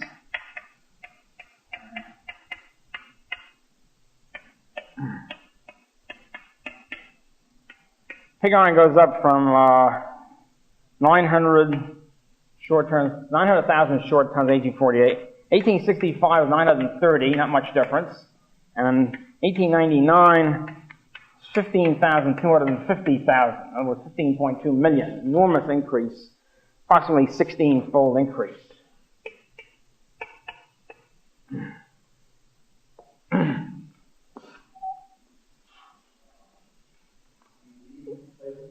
No, there's no inflation. I'm correcting. Correcting for, actually those days it was deflation. Prices were going down in this period. Correcting for price change. It was a magnificent period. I'll get to that a little bit later. But prices were falling throughout, all the way from 1865 to 1896. It was magnificent. You imagine waking up in the morning and knowing in your heart and your gut that next year prices will be 3% less. The savings savings are encouraged. People don't have to worry about the dollar being wiped out. But salary remained about the same in money terms, and the prices kept falling. So real income kept going up. In other words, salary stayed the same per age of the person. And then, as prices, of course, of living kept going down, real wages went up. It was great. Okay. Marvelous period to live in. Of course, there was no air conditioning then, but we can't have everything. Steel ingots and castings and other. Steel, of course, really starts with the Civil War period, so around there. So steel ingots and castings produced. In 1867, 20,000 long tons. Some of these things are measured in short tons and some in long. I don't know exactly why, but anyway, it doesn't make any difference. 20,000. 1899, it was 10.6 million. So that's about 500-fold increase of steel ingots. There's an index of physical production, very difficult, physical manufacturing production. It's very tricky, and you can't really do it very well, but it essentially went up by about 6-fold in this period. With steel ingots, again, most of it, one of the things this reflects is there was a change in technology of steel. In 1867,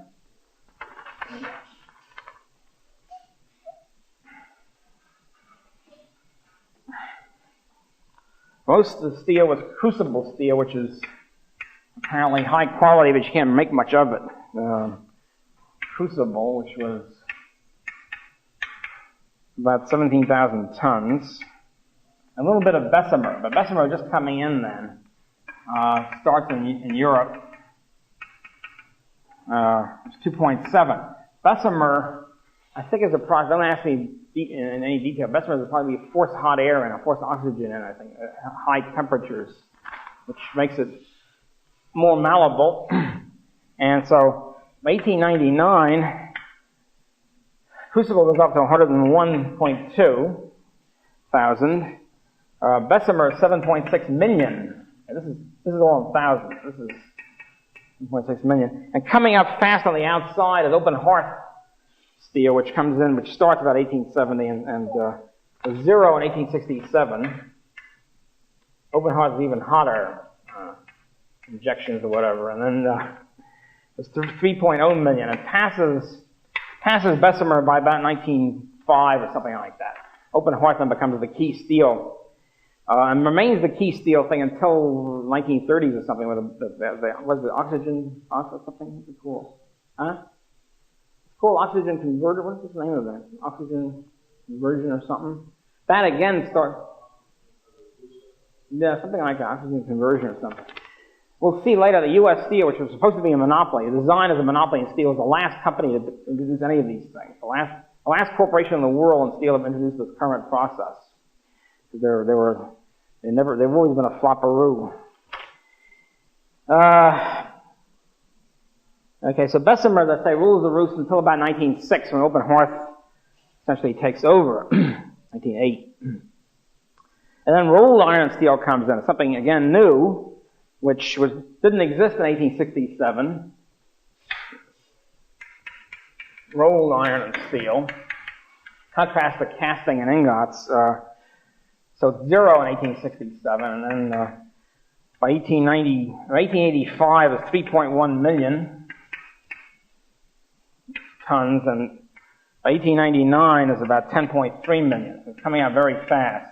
It's in addition to all the other stuff. This is rolled iron steel. So, enormous increase in iron and steel production. Where were we using it? All over the place. There were, railways, steel rails, and manufacturing, all sorts of other things. I mean, that's the basic thing. Elements for machines in general, for all sorts of stuff. You name it. Huh? Well, no, this is just an indication of what was going on. As I'm showing the tremendous increase in production. I mean, just picking different industries. This is an example, an illustration of what's going on. Tremendous flowering of production all over the place. Manufacturing, size of the factory comes in. I'll mention this in a minute. Factories really come in this period. They didn't really exist before much, except in arms manufacturing. So, I mean, the whole thing, just an explosion of, and they all fit together. Rails produced. Steel rails go up about sixfold. They were in 1867. They were about 4,500 tons. In 1899, there were 2.3 million tons.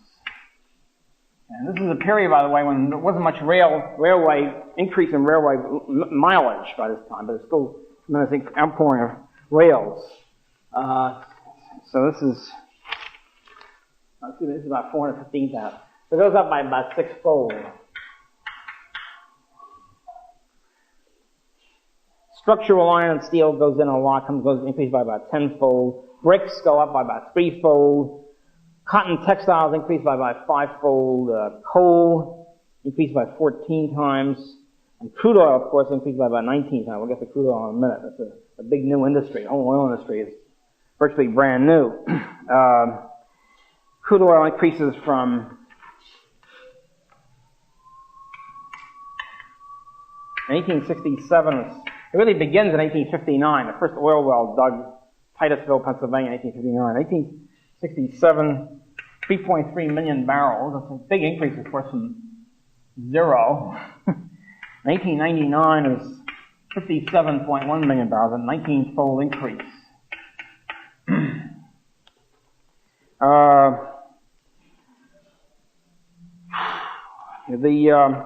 Most of these processes, Bessemer begins in England. The open hearth process begins in Germany. Siemens Martin process. Essentially, the United States, however, is the greatest increase in these things when the Industrial Revolution really takes off. Iron begins to tap. The Minnesota iron mines begin to come into production, and the Sabi Iron Range in the Great Lake, Minnesota area comes into production. Coal starts in Pennsylvania and spreads to Illinois, West Virginia, and Kentucky. And crude oil, we'll see, begins in Pennsylvania, continues there, and spreads to Ohio and Indiana. So, also, before the Civil War, most of the power in industry was water power. That's how you got the power. And, of course, in water power, water power wasn't that bad. You had to situate near some kind of waterfall. Okay? So it's kind of limited location. And for example, a lot of you go up to New England, you see lots of these circular what do they call these damn things? Maybe a turbine or whatever. You know, the water goes over it and produces power. Steam comes in after the Civil War and takes over. And one of the great things about steam is you don't have to worry about being near a waterfall. You can be any place. So you can locate near markets. You can locate near a fuel supply. You're not stuck with finding a... New England, of course, has a lot of streams and waterfalls. So but other places it's very difficult to find one. Steam turbine comes in, etc., etc. Factory comes in, as I mentioned a little bit. Before the Civil War, basically, there were no factories. What happens is you have a capitalist who buys, saves up and invests in material, raw material, say cotton textiles. He invests in material, and he finds weavers, knitters and weavers, and he hires them, usually on piecework basis, to produce this stuff, and then he gets it and sells it down the line. The weavers and men have to have their own equipment. You have your own loom in the basement or whatever, the basement, the ground floor. And so this obviously limits production. You have it's called a putting out system, or a domestic system.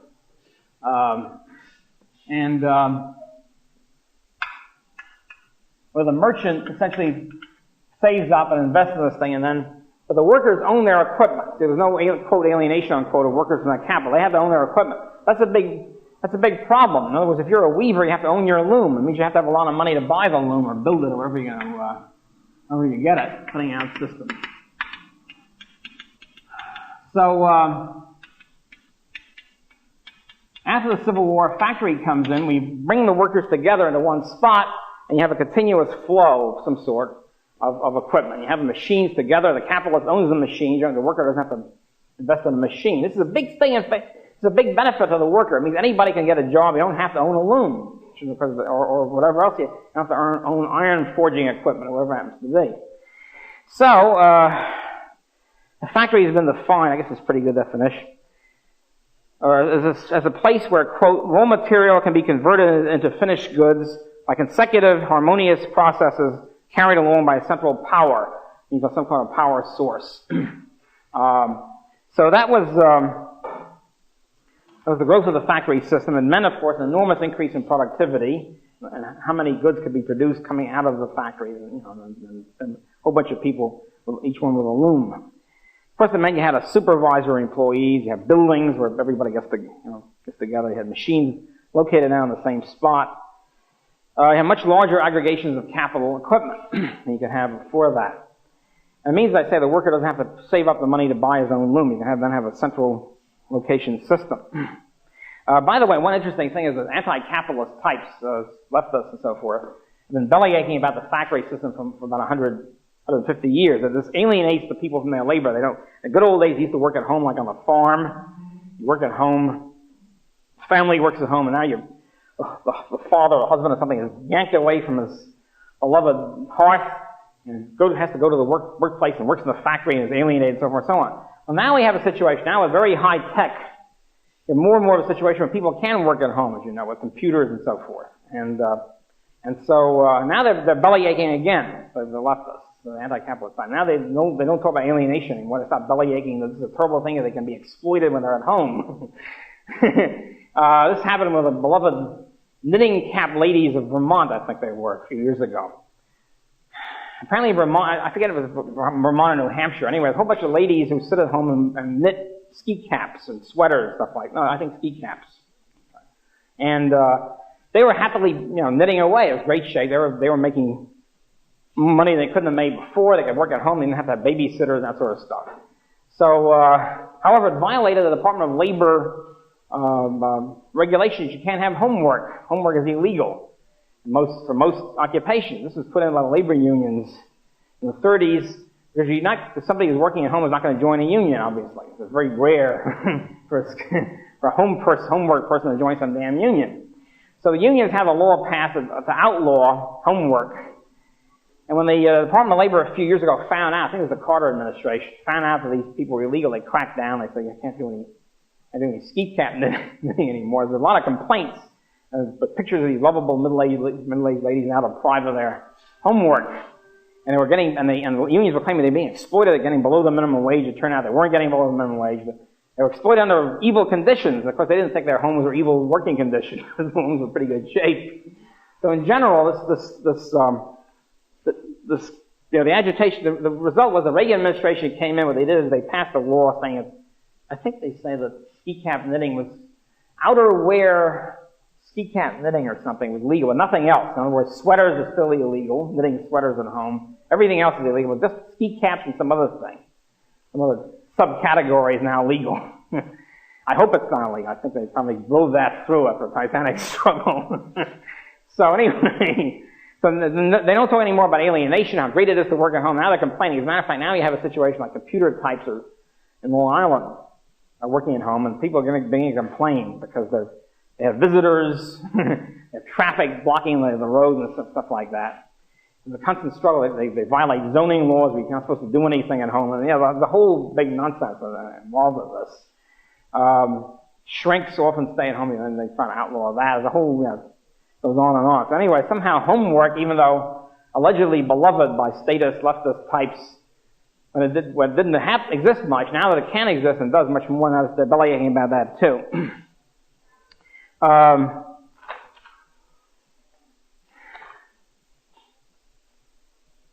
Okay, corporations come in first, let's say, for railroads, and next for manufacturing, but much later. I mean, for example, Standard Oil was a partnership until quite late, and so was almost all the other companies. Corporations, the advantage of the corporate form over partnerships, okay, is several obvious advantages. First of all, the corporate form is permanent. In other words, you have a bunch of people, they all, yeah. Deflation? Well, yeah, only in the sense that there was no worry about inflation, there's no worry about the dollar.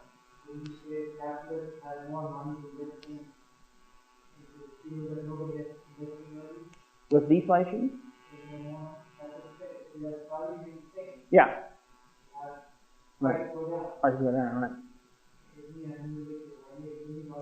Right. Yeah. Yeah. That's right. Yeah.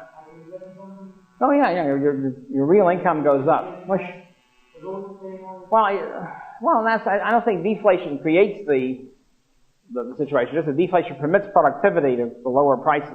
In other words, it works the other way around. You have an increase in productivity, savings, investment, and this increases the supply of goods. In other words, pie curve shifts to the right.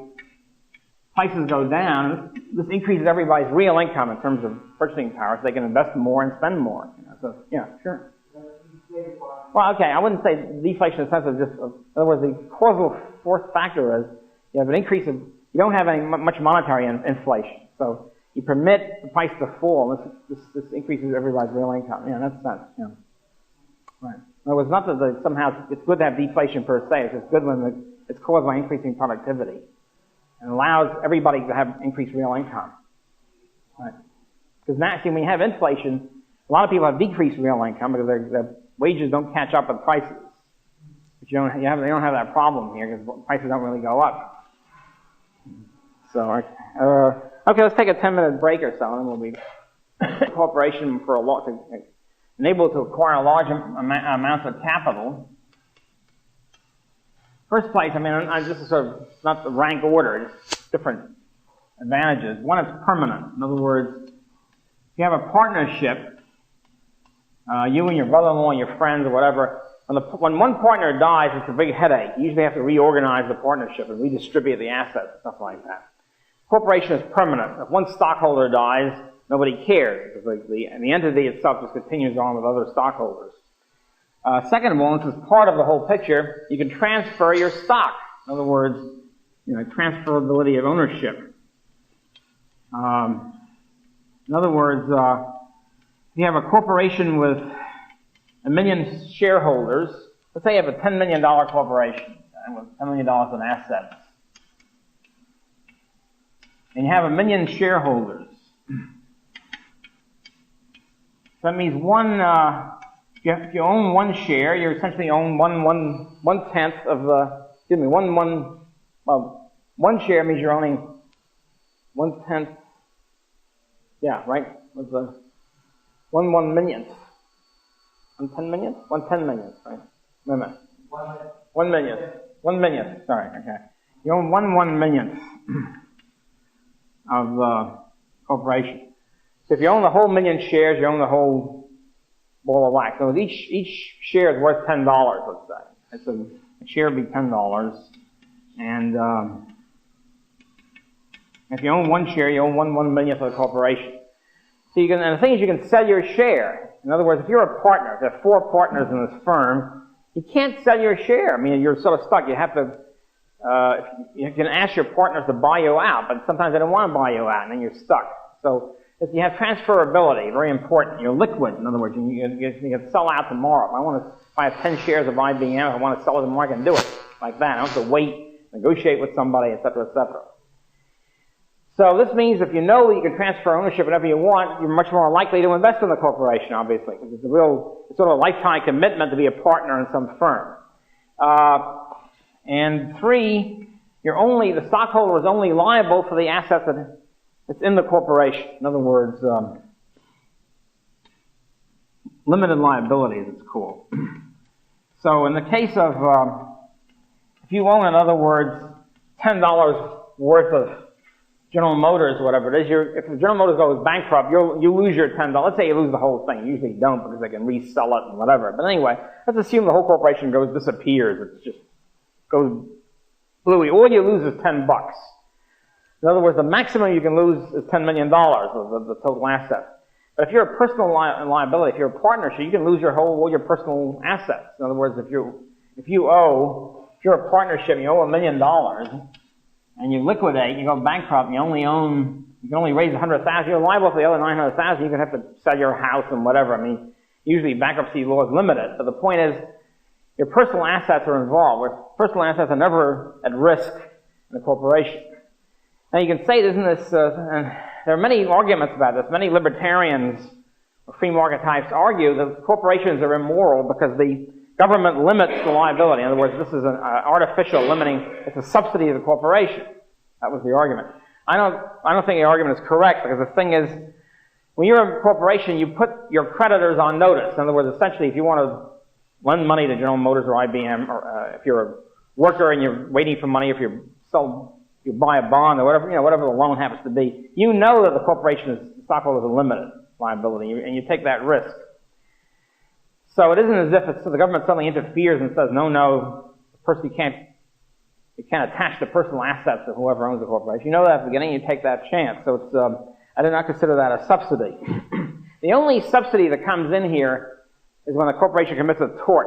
In other words, a tort is when a corporation somehow injures some person or whatever, third-party injury. In other words, where the person doesn't contract for it. I don't know what the truck of a corporation kills somebody, whatever, or pollution or something, or a nuclear accident. Now these things, of course, are tort, and therefore you can't contract a limited liability. The corporation has a limited liability for tort. That is a subsidy, because it's not part of a contract where the creditor agrees to it. Because if you're a third party, a victim of a corporation in one way or the other, you haven't agreed to any limitation of liability. Outside of that, and this doesn't happen very often, a corporation is perfectly legitimate from the point of view of the free market or a libertarian legal structure.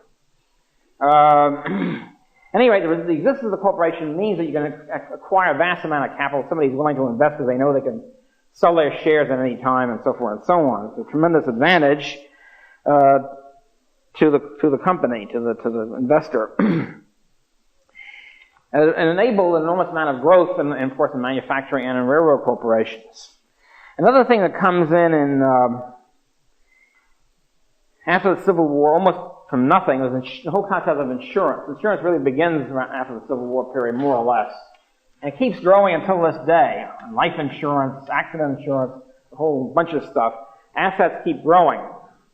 Now the thing about insurance companies, for example, to give you an idea of the tremendous increase, in 1860, the total assets of life insurance companies, which has been a major pile-up of insurance, and we'll see, total assets of $24 million of all life insurance in the United States.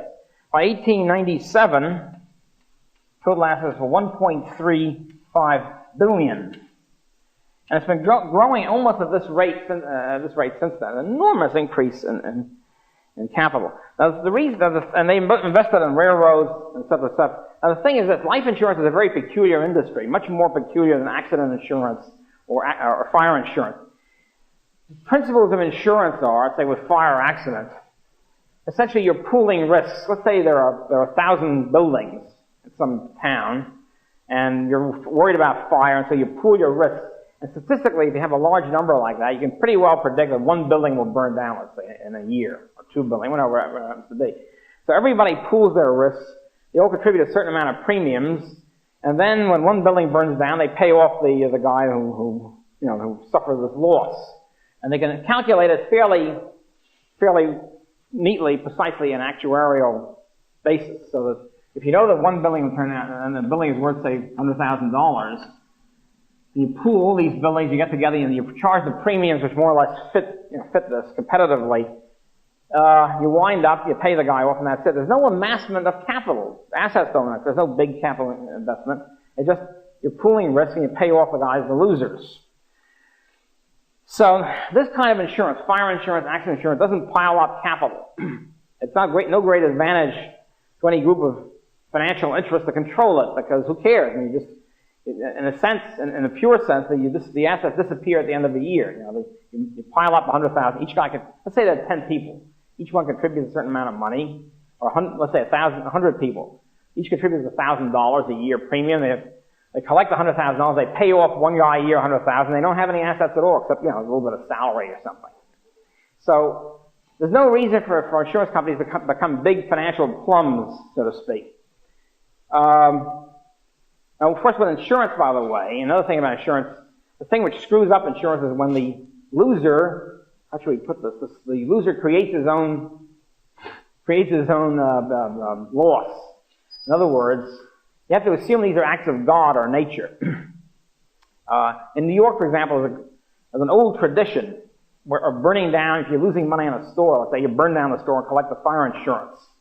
You're not supposed to do that. It's obviously illegal because you're defrauding the insurance company. You're not supposed to be paying for somebody who consciously burns down something. You're only paying for an accidental fire, obviously. So setting your own fire for your so-called loss is obviously a no-no. In life insurance, the whole life insurance system is different from all the rest of it. Life insurance is a very peculiar industry because in life insurance, with so-called term insurance, is more or less like this. In other words, you can tell more or less how many people will die in each age group in the United States every year. And then people pool their resources, they can set premiums in such a way they pay off the people. With term insurance, you don't build up a large amount of capital.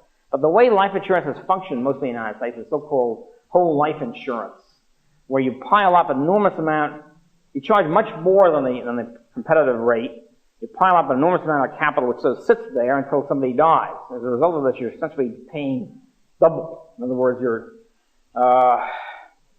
amassing, it becomes sort of a capital investment industry where the policyholder doesn't really benefit. In other words, he still pays a high premium, and the insurance company has an enormous amount of capital which they can use to lower increase their profits, so their amount of capital amassed. The reason why this is allowed to take place is, as we see with the progressive period, in addition to everything else, they cartelized the insurance industry and outlawed so-called racketeering insurance. In other words, insurance where they charge a low rate. You have to have licenses. It's a very heavily regulated industry for each state.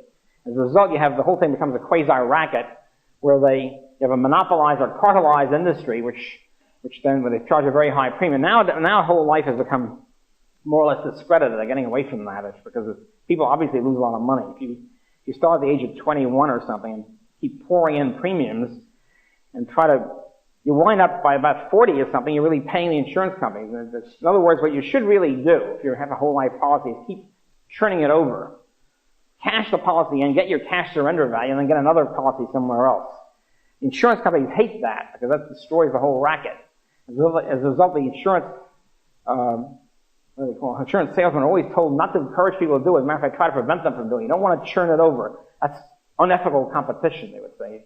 It's okay to have a new policy, but not to get your new policy by getting the person to cash in the other policy. Once they do that, they realize the whole thing is a racket. At any rate, it results in an enormous piling up of resources and assets. Plus the fact that insurance companies are mostly non-profit. They're mutually owned. Most of them. Which means the trustees don't really own the assets. Here they pile up an enormous amount of assets.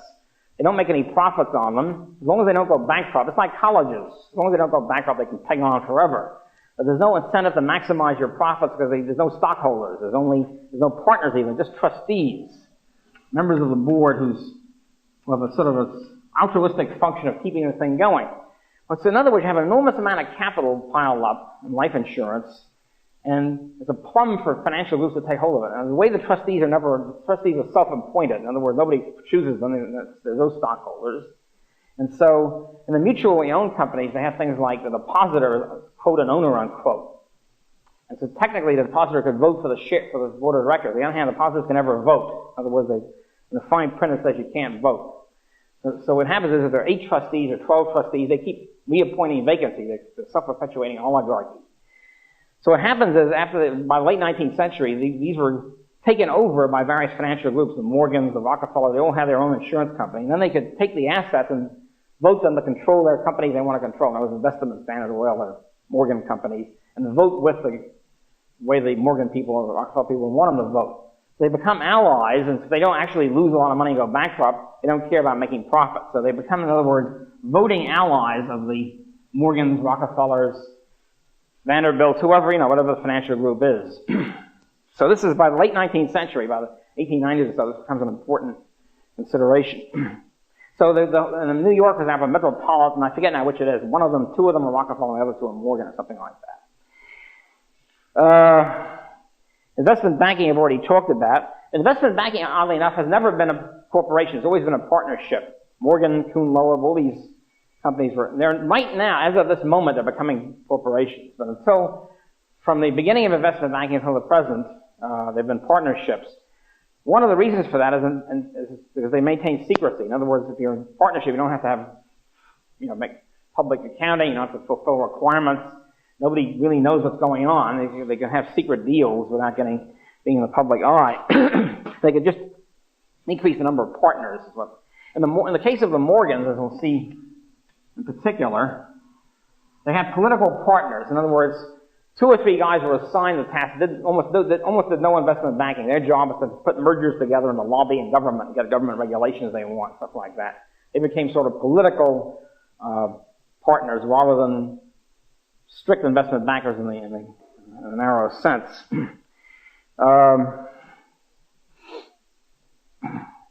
So by as we'll see, by the 1890s, as we begin to have corporations in manufacturing, and the Morgans get into that, the Morgans begin to promote the idea of mergers, either cartels or mergers. Cartels didn't work very well with railroads. So instead of cartels, they got another gimmick, namely, why don't we have a situation where all the companies, if there are 8 companies in one industry, why don't they all pool their resources, become one company, and then they'll have a monopoly. Then they can raise the price. That was the idea. The great merger movement. We'll go into some details from this probably next time. Maybe Tuesday, next Tuesday. So the idea of the merger would act like a cartel, except you wouldn't have to worry about internal competition and cheating, because they just merge into one corporation, one holding company, one trust, as it was called. It was called a trust because they used the trust instrument. They have a trusteeship instrument. So the idea is this: okay, we'll take all the steel companies. Let's say there are 80 steel companies, all competing very vigorously. Why don't they all merge into one steel company, say U.S. Steel, which is the origin of U.S. Steel, by 1901, and then you see they can take all these, merge everything, and then they can take supply and they can cut the production and raise price. That's the whole point. In other words, they can dump some of the plants which are inefficient or whatever, dump that, and then we'll cut production and raise price and achieve their monopoly profits that they've been longing for. So and they did this, by the way, in late 1890s.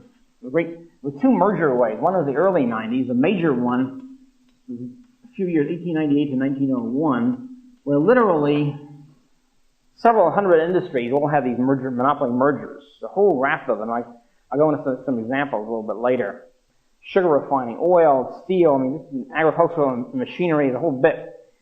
And the interesting thing is every one of these cases, virtually, the whole thing was a flopperoo. They're usually put through by the Morgans. U.S. Steel was a Morgan merger. General Electric, the idea of General Electric to have one merger monopoly company, that was also a Morgan.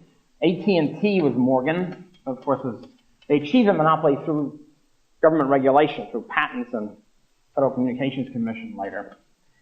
All these things are reflections of an attempt, usually led by Morgans and others, to have a monopoly, and then they could cut production and raise price.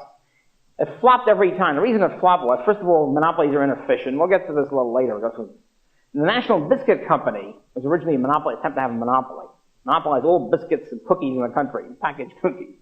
It was all a flopperoo, because new companies would come in. See, even though they didn't cheat, even though they merged, they raised their profits, and immediately, hey, this is a monopoly company, got high profits, let's zip in there with a new plant, a better plant. All of a sudden they have new guys, new cookies, new sugar refining, new oil, new whatever. And then they're stuck. Then the whole cartel or merger is broken.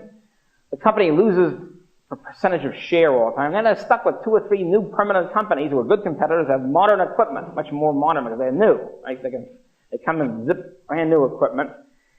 And they're stuck from then on. As a matter of fact, all these U.S. Steel, for example, is a classic case of a company which was a total flopperoo from the very beginning. It started with, they tried to get 100% of the market. They only achieved about 80 or something at the peak. And they kept losing shares all the time. They kept losing money, suffering losses. And from that day, from 1901 till the present, U.S. Steel has been a crummy company. They've been constantly losing a share of the market, always behind the new technology, the last people have put in the oxygen, whatever process, and always stumbling through life. And because they were built constructed as a monopoly and not as an efficient free market competitive kind of company. And the same thing happened to all the others, as we'll see. And what they had to do was to really compete, they had to shift gears. As we'll see with National Biscuit Company, it took them about 2 or 3 years. They said, we're through with this stuff. We're just going to try to compete because it's not working. So even though they didn't have any internal cheating, the external pressure was enormous to come in and nip in with new plants, new steel plants, new oil refineries, and all the rest of it. But this is, I'm just giving you a sort of an indication of the future. Yeah. Oh, that would be a tough thing to do, but they'd merge, and each one, in other words, they all pool their shares into one giant company. That's what Standard Oil did. That's what U.S. Steel did. You have like 80 companies, 20 companies, whatever it is. They take their shares and they pool them. They all become pro rata shareholders in a new company, with one big company. Of course, there are a lot of headaches to do it, but they usually agree like you're a head of one company and you're merged, you become president of the division of that company, something like that. They do that now in a sense. You merge with publishers, let's say, merge all the time. And the old publisher is bought out, but he still remains president for life of his division, until he retires, stuff like that. So they do things like that. They have agreements to do that. Well, yeah, they did. I mean, Carnegie, for example, built, as we'll see later when we get to steel, Carnegie built up the giant Carnegie Steel Corporation. He was a very good entrepreneur, a great steel man, but then he gets a little old. He figures out he's ready to retire. He sells out to Morgan. He becomes part of U.S. Steel. He gets this huge amount of money, and he sort of retires, becomes an older statesman. So that's the way it's done. You get to the point where you're figuring out, I've had it. Then I go to Europe or something, and you become part of the great Morgan Empire. So, but the key thing is that it didn't work. It was a flopperoo, and because of this fantastic amount of new competition coming in. And we'll see how the same thing with Standard Oil. With Standard Oil, by the way, I'll repeat this in detail later. What happens with Standard Oil, Rockefeller never attempted to get a monopoly in crude oil or distribution or anything like that. Could never do it. He tried for a monopoly of oil refining, because refining is the most highly capitalized part of the industry. And he got at one point, he did it by buying them out, by having mergers, by what's your price, and you buy oil refineries. He got to the point where he got about 90% of oil refinery in the United States. And then what began to happen was that people began, I'll do this in more detail later on, a little bit later, but what happened is this. People would know in the industry, hey, this guy Rockefeller is willing to buy every refinery built and then not use it. So he became sort of a sucker. In other words, people went into the business of building refineries so that Rockefeller had to buy it. They didn't expect to use it. Now there's this jerk over there who's going to buy my refinery. And so they started also building fake refineries. Like it looks like a refinery, except there was no equipment. Right? A Potemkin refinery, if you want to call it that. Now, this is a takeover of the so-called Potemkin village in Tsarist Russia. You have a big shot visitor to show the peasants are happy and smiling. They have a fake village consisting mostly of Tsarist police agents. Here's a village of happy peasants, and they show the people through, and 6 hours later when they go on, the village disappears. Of course, the communists did something similar later on. But anyway, it was called the Potemkin village, and so they had essentially a Potemkin refinery. It looked like a refinery, there's no stuff in it.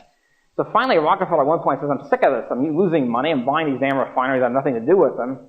As he put, I'm sick of playing blackmail these people. I'm stopping the whole thing. He stopped trying to keep a monopoly of refining.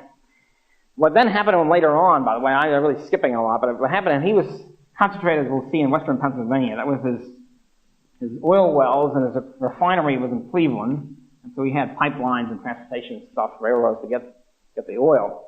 His whole life was built on Pennsylvania crude oil. And they started around 1900 or so, they started oil discoveries, crude oil discoveries in Texas and Oklahoma. Rockefeller didn't believe it. I understand what people it's a flash in the pan. Their whole life was geared toward Pennsylvania. As a result, new firms, new young, tiny firms popped up, like Texaco and Gulf, to exploit the Texas oil fields. And Rockefeller, Standard Oil was way behind on that. This is what happens to monopoly companies. They begin to lose out. They begin to get less innovative, bureaucratic, and they lose out on the competitive framework. The same thing happened, by the way, to skip totally to the current post-World War II period. In the photography industry, same thing happened to Eastman Kodak. Eastman Kodak used to have a monopoly of America, at least American photography, not of course worldwide. And so, in two cases, with two of the most dramatic improvements in photography since World War II, namely Polaroid and Xerox, in both cases, Dr. Land, the inventor of the Polaroid instant camera, and whoever the guy was who invented Xerox, I forget his name, in each case, they went to Eastman Kodak and said, here's the process, and offered to sell it to them. You know, in each case, the guys, the experts, they said, it won't work. It won't work, it's too expensive, blah, blah, blah. They rejected it. They finally had to go to some bank or friends and get capital and just build their own company. Of course, I wish I had been in on the beginning. First 10 shares of Xerox or Polaroid. So that, in both cases, in other words, in both cases, these monopoly firms, or quote monopoly firms, unquote, were too set in their ways, too bureaucratic, just missed out on the top new, top innovations in photography. So that's what happens. At any rate, another big thing that comes in the late 19th century, of course, is electricity. Fantastic new thing in power. And we'll see, by the way, how Standard Oil got caught short in a sense on that. The great guy there, one of the guys, the heroic figure there, of course, is Thomas Edison, great inventor and all that, the electric bulb and everything else connected with it. The interesting thing about Edison was, and also Westinghouse, the other great, I should say also Nikola Tesla. In both the case of Thomas Edison and George Westinghouse, neither of them went to college, neither of them were scientifically trained. Now, it's not true that they were anti-science. They had scientists working for them. But they were creative geniuses, no question about that. They were also, the interesting thing about Edison in particular, he was very cost-oriented. In other words, his whole shtick was, how do we get a cheap electricity, cheap electric light for the masses, cheap electric power? The other inventors who were competing with him on the electric bulb, electric light front, were too entranced with the technology. They wanted elegant technologies, and they were like people like Maxim and other very good inventors, but they lost out on the competitive race, so they were interested in getting, for example, with a light bulb question, they wanted a perfect bulb that would last a long time. High resistance or low resistance? I forget which is, they wanted a low resistance bulb which would last, 20 years. Unfortunately, it cost an enormous amount of money. It cost like $1,000 a bulb. So that was the sort of thing they were working on. Edison immediately saw that in order to have a you have a filament with high resistance, you want to have a cheap bulb, and he starts working on that, even though technologically it wasn't as elegant. A bulb which would blow out in a year or 6 months, but it would be much cheaper. And he starts in on that, and he gets a high resistance wire, copper wire, etc., which is very cheap. Then he gets it cheaper yet. He starts looking at trying to reduce the copper cost, and he gets enormous reductions in the cost, so that he can get a mass product, a cheaper product.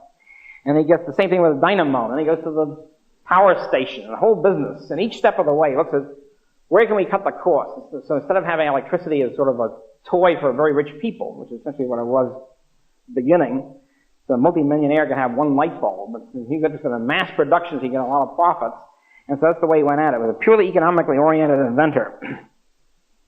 And then he starts with, for example, in 1883, Edison has a light bulb.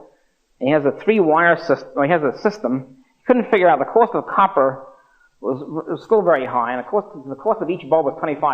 He was not going to work. And he's looking around for some way. He invents a 3-wire system, which cuts in the filament, which cuts the cost of copper per lamp from $25 to $1.50. So that's the way he was doing it. Constant, dramatic, enormous reductions in cost, so you can have a mass production system.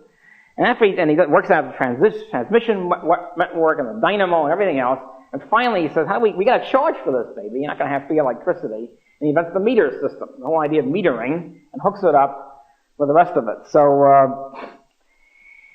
the metering per unit, per kilowatt hour used, et cetera, et cetera.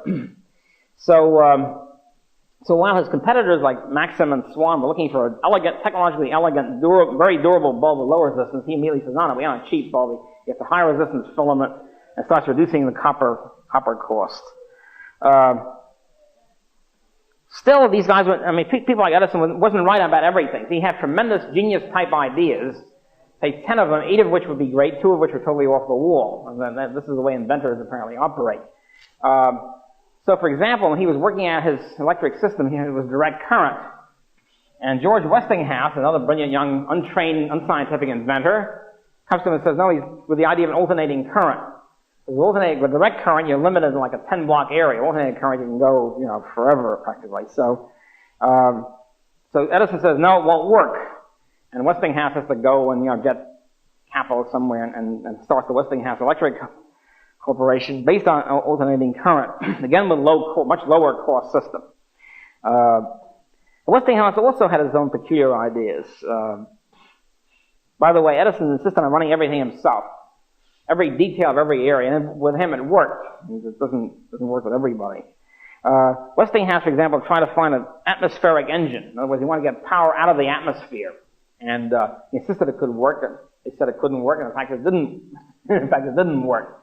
Although they tell me my engineering colleagues say they're now beginning to talk about that again. I don't know if they've actually done it. I'm glad I haven't done it. But obviously, if they ever do that, they have an unlimited source of cheap power. So to say these guys were right most of the time and very wrong other times, that's the way the thing works. You can't win them all. So with the electric light, with Edison and Westinghouse and all that coming in, as we'll see with oil, again with Standard Oil, etc., kerosene was the big oil product, and kerosene used for lamps. And so by 1890, 1900, kerosene lamps were replaced by electric lamps. And once again, Rockefeller didn't quite cotton to this. He kept insisting that kerosene was still the wave of the future when, of course, it was dying out. He didn't realize that gasoline was going to be a key as roads come in and automobile engines come in and trucks, etc. So again, Standard Oil, starting with a virtual monopoly of refining, begins to lose out to other firms, newer ones like Texaco and Gulf, etc. So no, we think gasoline is more important now. You got to catch the new trends. So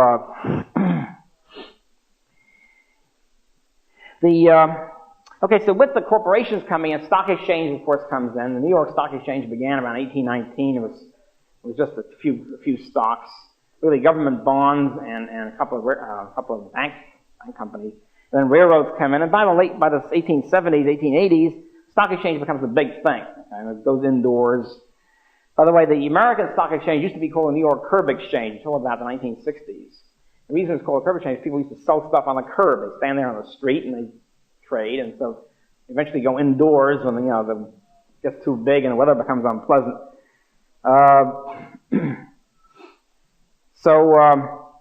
We begin to have Edison sets up the Edison Electric Light Company. Westinghouse sets up the Westinghouse Corporation, which of course is still around.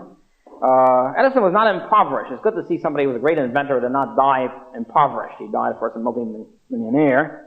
And Edison Electric Company then falls into the Morgan ambit, and by, I think, forms General Electric by the late 90s. I have the exact date somewhere, which was an attempt to have a monopoly which never worked, because we always had Westinghouse who refused to go along with it.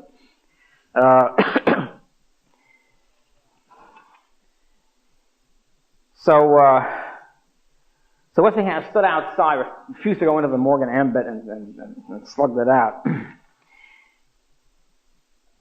And he got funds from his own friends himself, as we'll see later next time. Rockefeller essentially got funds from himself, his partner, his father, and that sort of stuff. He sort of accumulated a little bit of money and started in.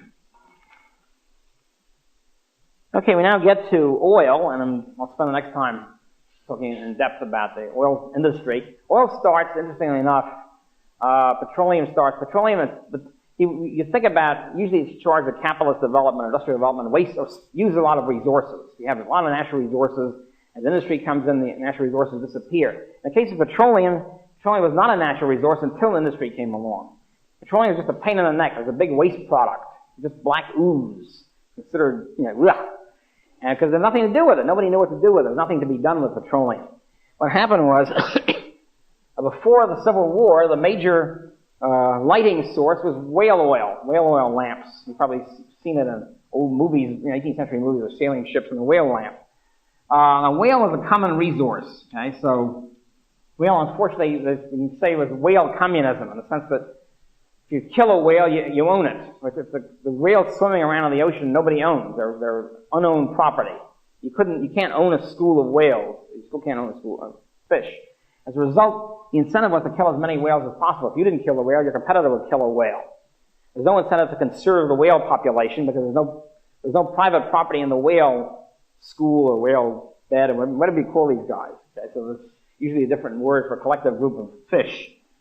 As a result of fish communism or whale communism and the resource, you have an overuse of whales, and they begin to have a big whale shortage, a big whale scarcity.